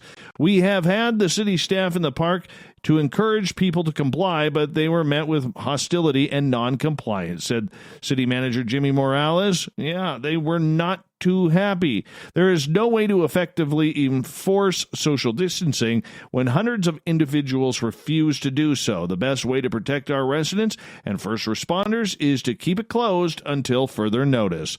The social distancing is serious, and it is too early to disregard it, Miami Beach Mayor Dan Gelber said. There is a lot of frustration, but that can't be the organizing principle of what we do. South Point Park is closed. COVIDiots ruined it for everybody, wrote Matthew Blake. Yeah, and this is why we can't have nice things during a pandemic. People want to open beaches? Yeah, right. What will be next? When will this end? Wrote Maria LaPietro. Another user on the group said, first, we were staying home to flatten the curve. We did that. Now, 6 weeks later, we have more laws and no end in sight. Other parks in the Miami area have reopened without problems, but the popular location at the beach may have been the problem, worse than what was anticipated. Oh, yeah. Sunny days, warm days, oceans with sharks in them. Yeah, let's go to the beach. Let's go to the beach. Here's some good news from Elon Musk. He shared the first pictures of his newborn baby boy with singer Grimes on Twitter. It's the singer's first child, and it's Musk's sixth son. One showed him cradling the baby in his arms while in the hospital, and the other showed his son lying in bed with a tattoo filter applied. Elon, who is 48 years old, had taken the decision to post the image after a fan wrote, "A pic of you holding the baby would break the internet. Please share one." So he did. Child's name so far, according to Musk, XAEA-12 Musk. Now, whether or not that will be the child's actual name, who knows? Who knows? I don't even know how to pronounce that. And Musk also responded to a follower who had liked the tattooed image, writing, "Thanks, never too young to get some ink." The Tesla CEO happily announced the happy news of the baby's arrival via Twitter on Monday evening. Mom and baby, all good. In response to that, he said, "We needed the name and that we literally need it." XAEA-12 Musk. Still don't know how to pronounce that. But the child is a good Canadian kid, born in the U.S., because Musk is Canadian as well, and so is his beautiful partner. And the good part about it is everyone is happy. I don't know why, but this story upset me. Okay? I understand the purpose of it. Okay? I'm not trying to be that grumpy old man with gray hair and a fantastic beard. Okay? But whatever happened to discipline? Now, I'm going to read you a story, and I want to know what you think. And tell me on Twitter, @SpacedOutRadio. The Lamborghini dreams of a 5-year-old Utah boy who stole his parents' SUV so he could drive to California to buy one are now coming true. So on Monday, Adrian Zamaripa took the keys to his parents' SUV after an argument with his mother where she refused to buy him a Lamborghini. Adrian drove for about 2 miles on his way to buy a Lamborghini with a whole $3 in his pocket before being stopped on the Interstate 15 by Utah Highway Patrol. Yes, there's a great dash cam video of this. His family says they are very sorry for the incident and warned other parents not to leave their car keys unattended. Now, Adrian's sister, Sydney Estrada, says she was watching the family's children while their parents were both at work. She says she fell asleep. When she woke up, she realized Adrian may be in danger. She says, I saw that the truck was gone, and he was gone, and the keys were gone. I don't know what went through his mind. This is what pisses me off. Now, just one day later, offers for Adrian to sit in and ride in a Lamborghini are pouring in. The family is still deciding what to do with the offers. The Estrada family met up with Jeremy from Orem, who is a Lamborghini owner, so Adrian could get a ride. The family says they've received other Lamborghini-related offers, and emails have been going through all media channels from public relations professionals wanting to get in touch with Adrian regarding Lamborghinis. This 5-year-old kid, who is obviously undisciplined, doesn't listen, argues with his parents. Parents have no discipline. At least that's the way it looks, allegedly. Steals their vehicle, gets in trouble with the police, and is being rewarded for his efforts with Lamborghinis. This is why we can't have nice things. This is why children are growing up entitled. Because if they don't get their way, they do something by throwing a tantrum, and then they get their way. I'm 46 years old, coming up 47. I've never ridden in a Lamborghini. I've never ridden in a Porsche or a Ferrari. Okay? I would love to. Maserati once. I would love to drive a Lamborghini. And yet here we are, giving in to this child's tantrum. This is what is wrong with society. I'm not telling anybody how to parent, okay? But this is where some discipline would kick in. Discipline. This child needs discipline, not a contract from commercials and companies regarding Lamborghinis. This kid's going to probably get his education paid for, and good for him, because that's the way society is now. And I don't think I'm too old school to say it's BS. It is absolutely BS. The child needs discipline, not a Lamborghini ride. We're all worse off for that. Remember that. We are all worse off for that type of parenting. Here's a screwy story out of the Lethbridge, Alberta. Police arrested a woman dressed as a stormtrooper on Monday, May 4th, unofficially known as Star Wars Day, after receiving multiple complaints of a firearm. You got to be kidding me. The Cocoa Vanilla Galactic Cantina employee was dressed up as part of a Star Wars Day promotion that went quickly awry. Cafe owner Bradley Whalen says that the female employee arrived at the cafe at 10 a.m. and went out in full costume about 20 minutes later. At about 11:20 a.m., 3 police cruisers arrived and pointed guns at her. They instructed the employee to put the plastic gun on the ground, which she immediately did. After the employee complied, the Lethbridge police pushed the individual to the ground and put her in handcuffs. According to the media, the employee had a bloody nose as a result of being pushed to the ground. She can also be heard crying out in the video as officers handcuffed her. She kept yelling at them that she couldn't kneel down because in that stormtrooper costume, you can't even sit down in it. Like it's impossible to sit down. She kept telling them that she couldn't get down, is what she explained to me after we talked to her. It wasn't a matter of her not wanting to cooperate. Now, Lethbridge Police Service Inspector Jason Walper said that the incident was a misunderstanding. Anytime our officers are responding to something that is very spontaneous, where there's a weapon involved, our first responsibility is to ensure we can create a safe environment for the officers, for the public, and the individuals itself. So certainly their first response is to deal with the weapon and remove the weapon from the person, take that person into custody, and then allow us to follow up with that investigation to determine exactly what occurred. Facing mounting backlash, Lethbridge police are now launching a service investigation into the actions of the officers on the scene. Upon reviewing the file and additional information, including video surveillance circulating on social media. Chief Scott Woods has directed a service investigation under the Alberta Police Act that will look into whether the officers acted appropriately. The statement says, acted appropriately. It's May the 4th. Where is your cop sense of humor? You're in Lethbridge, Alberta. The only thing exciting that happens in Lethbridge, Alberta is when it is wheat growing season. That is it. Wheat growing season. And hockey season, because the Hurricanes are in the WHL, and that's good hockey. Okay? This is ridiculous. Absolutely ridiculous. Police will apparently provide an update to the public once again in the investigation once it's complete. According to the police statement, the employee suffered a minor injury. You broke her nose. It was bleeding, you moron. I hope she sues.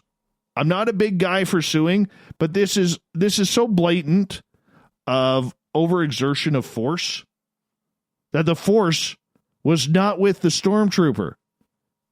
No, it was with the police.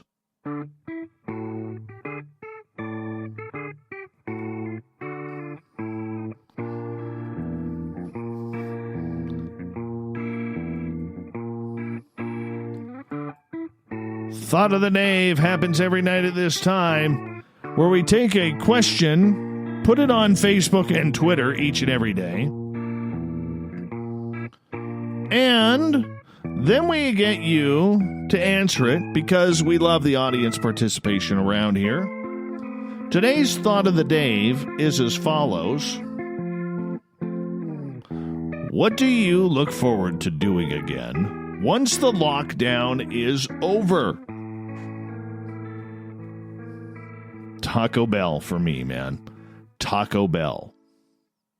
For all of you who have Taco Bell in your lives, you are lucky right now. Very lucky. I'm going to Taco Bell. That's what I'm doing. Marty in Vegas.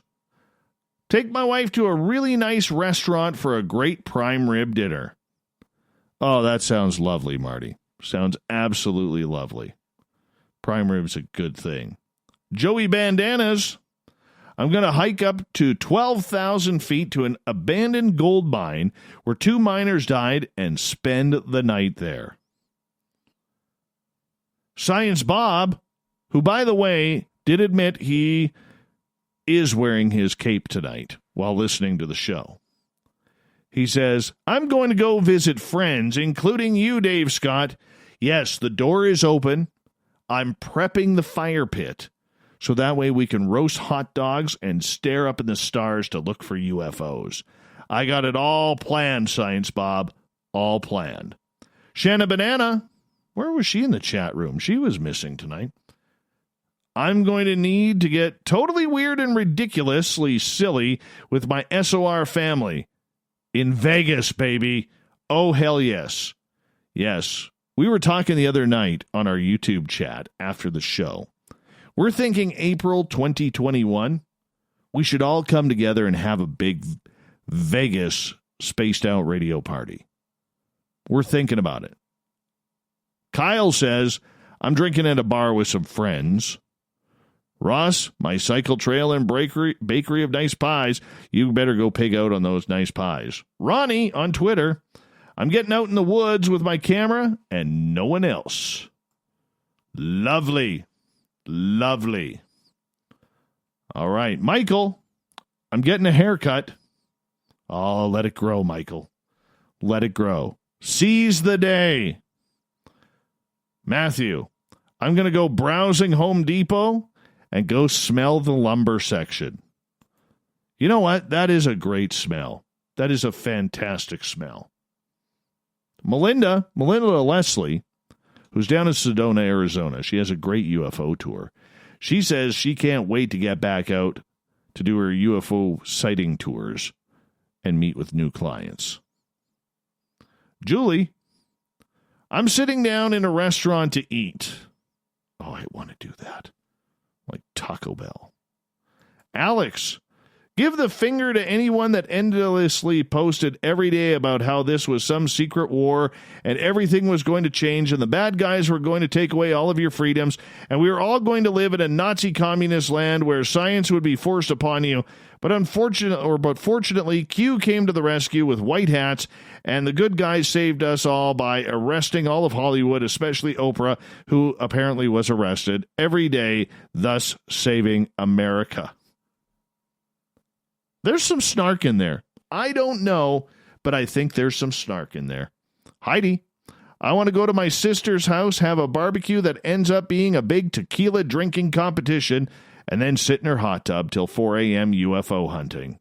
I always see UFOs after tequila drinking competitions. I bet you do, Heidi. Joanne, seeing my hubby, daughters, grandkids, and the rest of the family. William Pullen, immediately hitting the road to Roswell to spend a few weeks working, studying, and researching inside the hallowed halls of the International UFO Museum and Research Center. Kevin and Kevin's Beard, Texas is open as of today. Nice to sit at a restaurant and eat. Must be nice.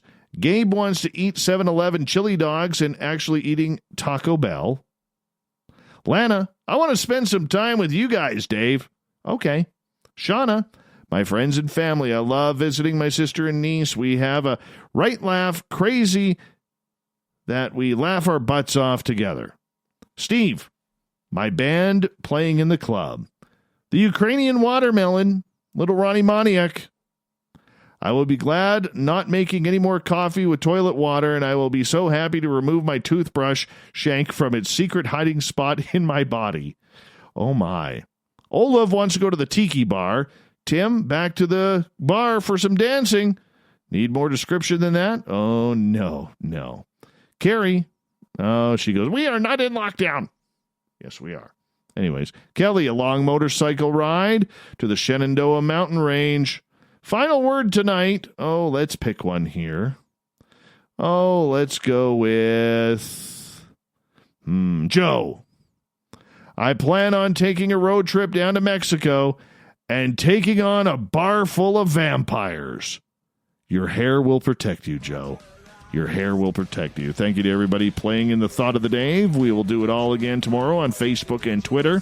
Thanks, Captain Shirk, for the news on the SOR Newswire on our website. And to Geraldine Orozco and Michael Brisbaglia for coming on in for the Spiritual You. We got Mr. Ron Bumblefoot Thal rocking in the background with Little Brother Is Watching.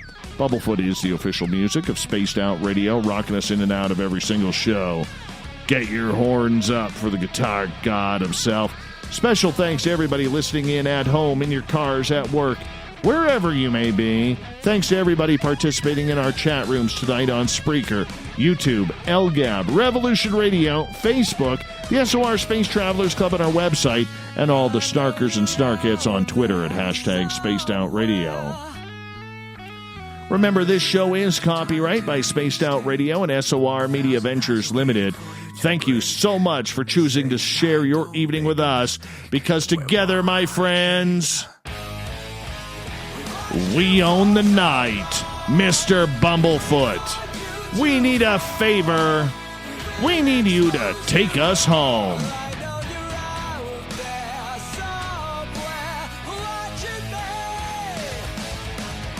Have a great night, everybody. Take the time to check out our website. Peruse around. That way you know when you can join us on the Woo Train. We'll do it all again tomorrow. Have a good one. Good night.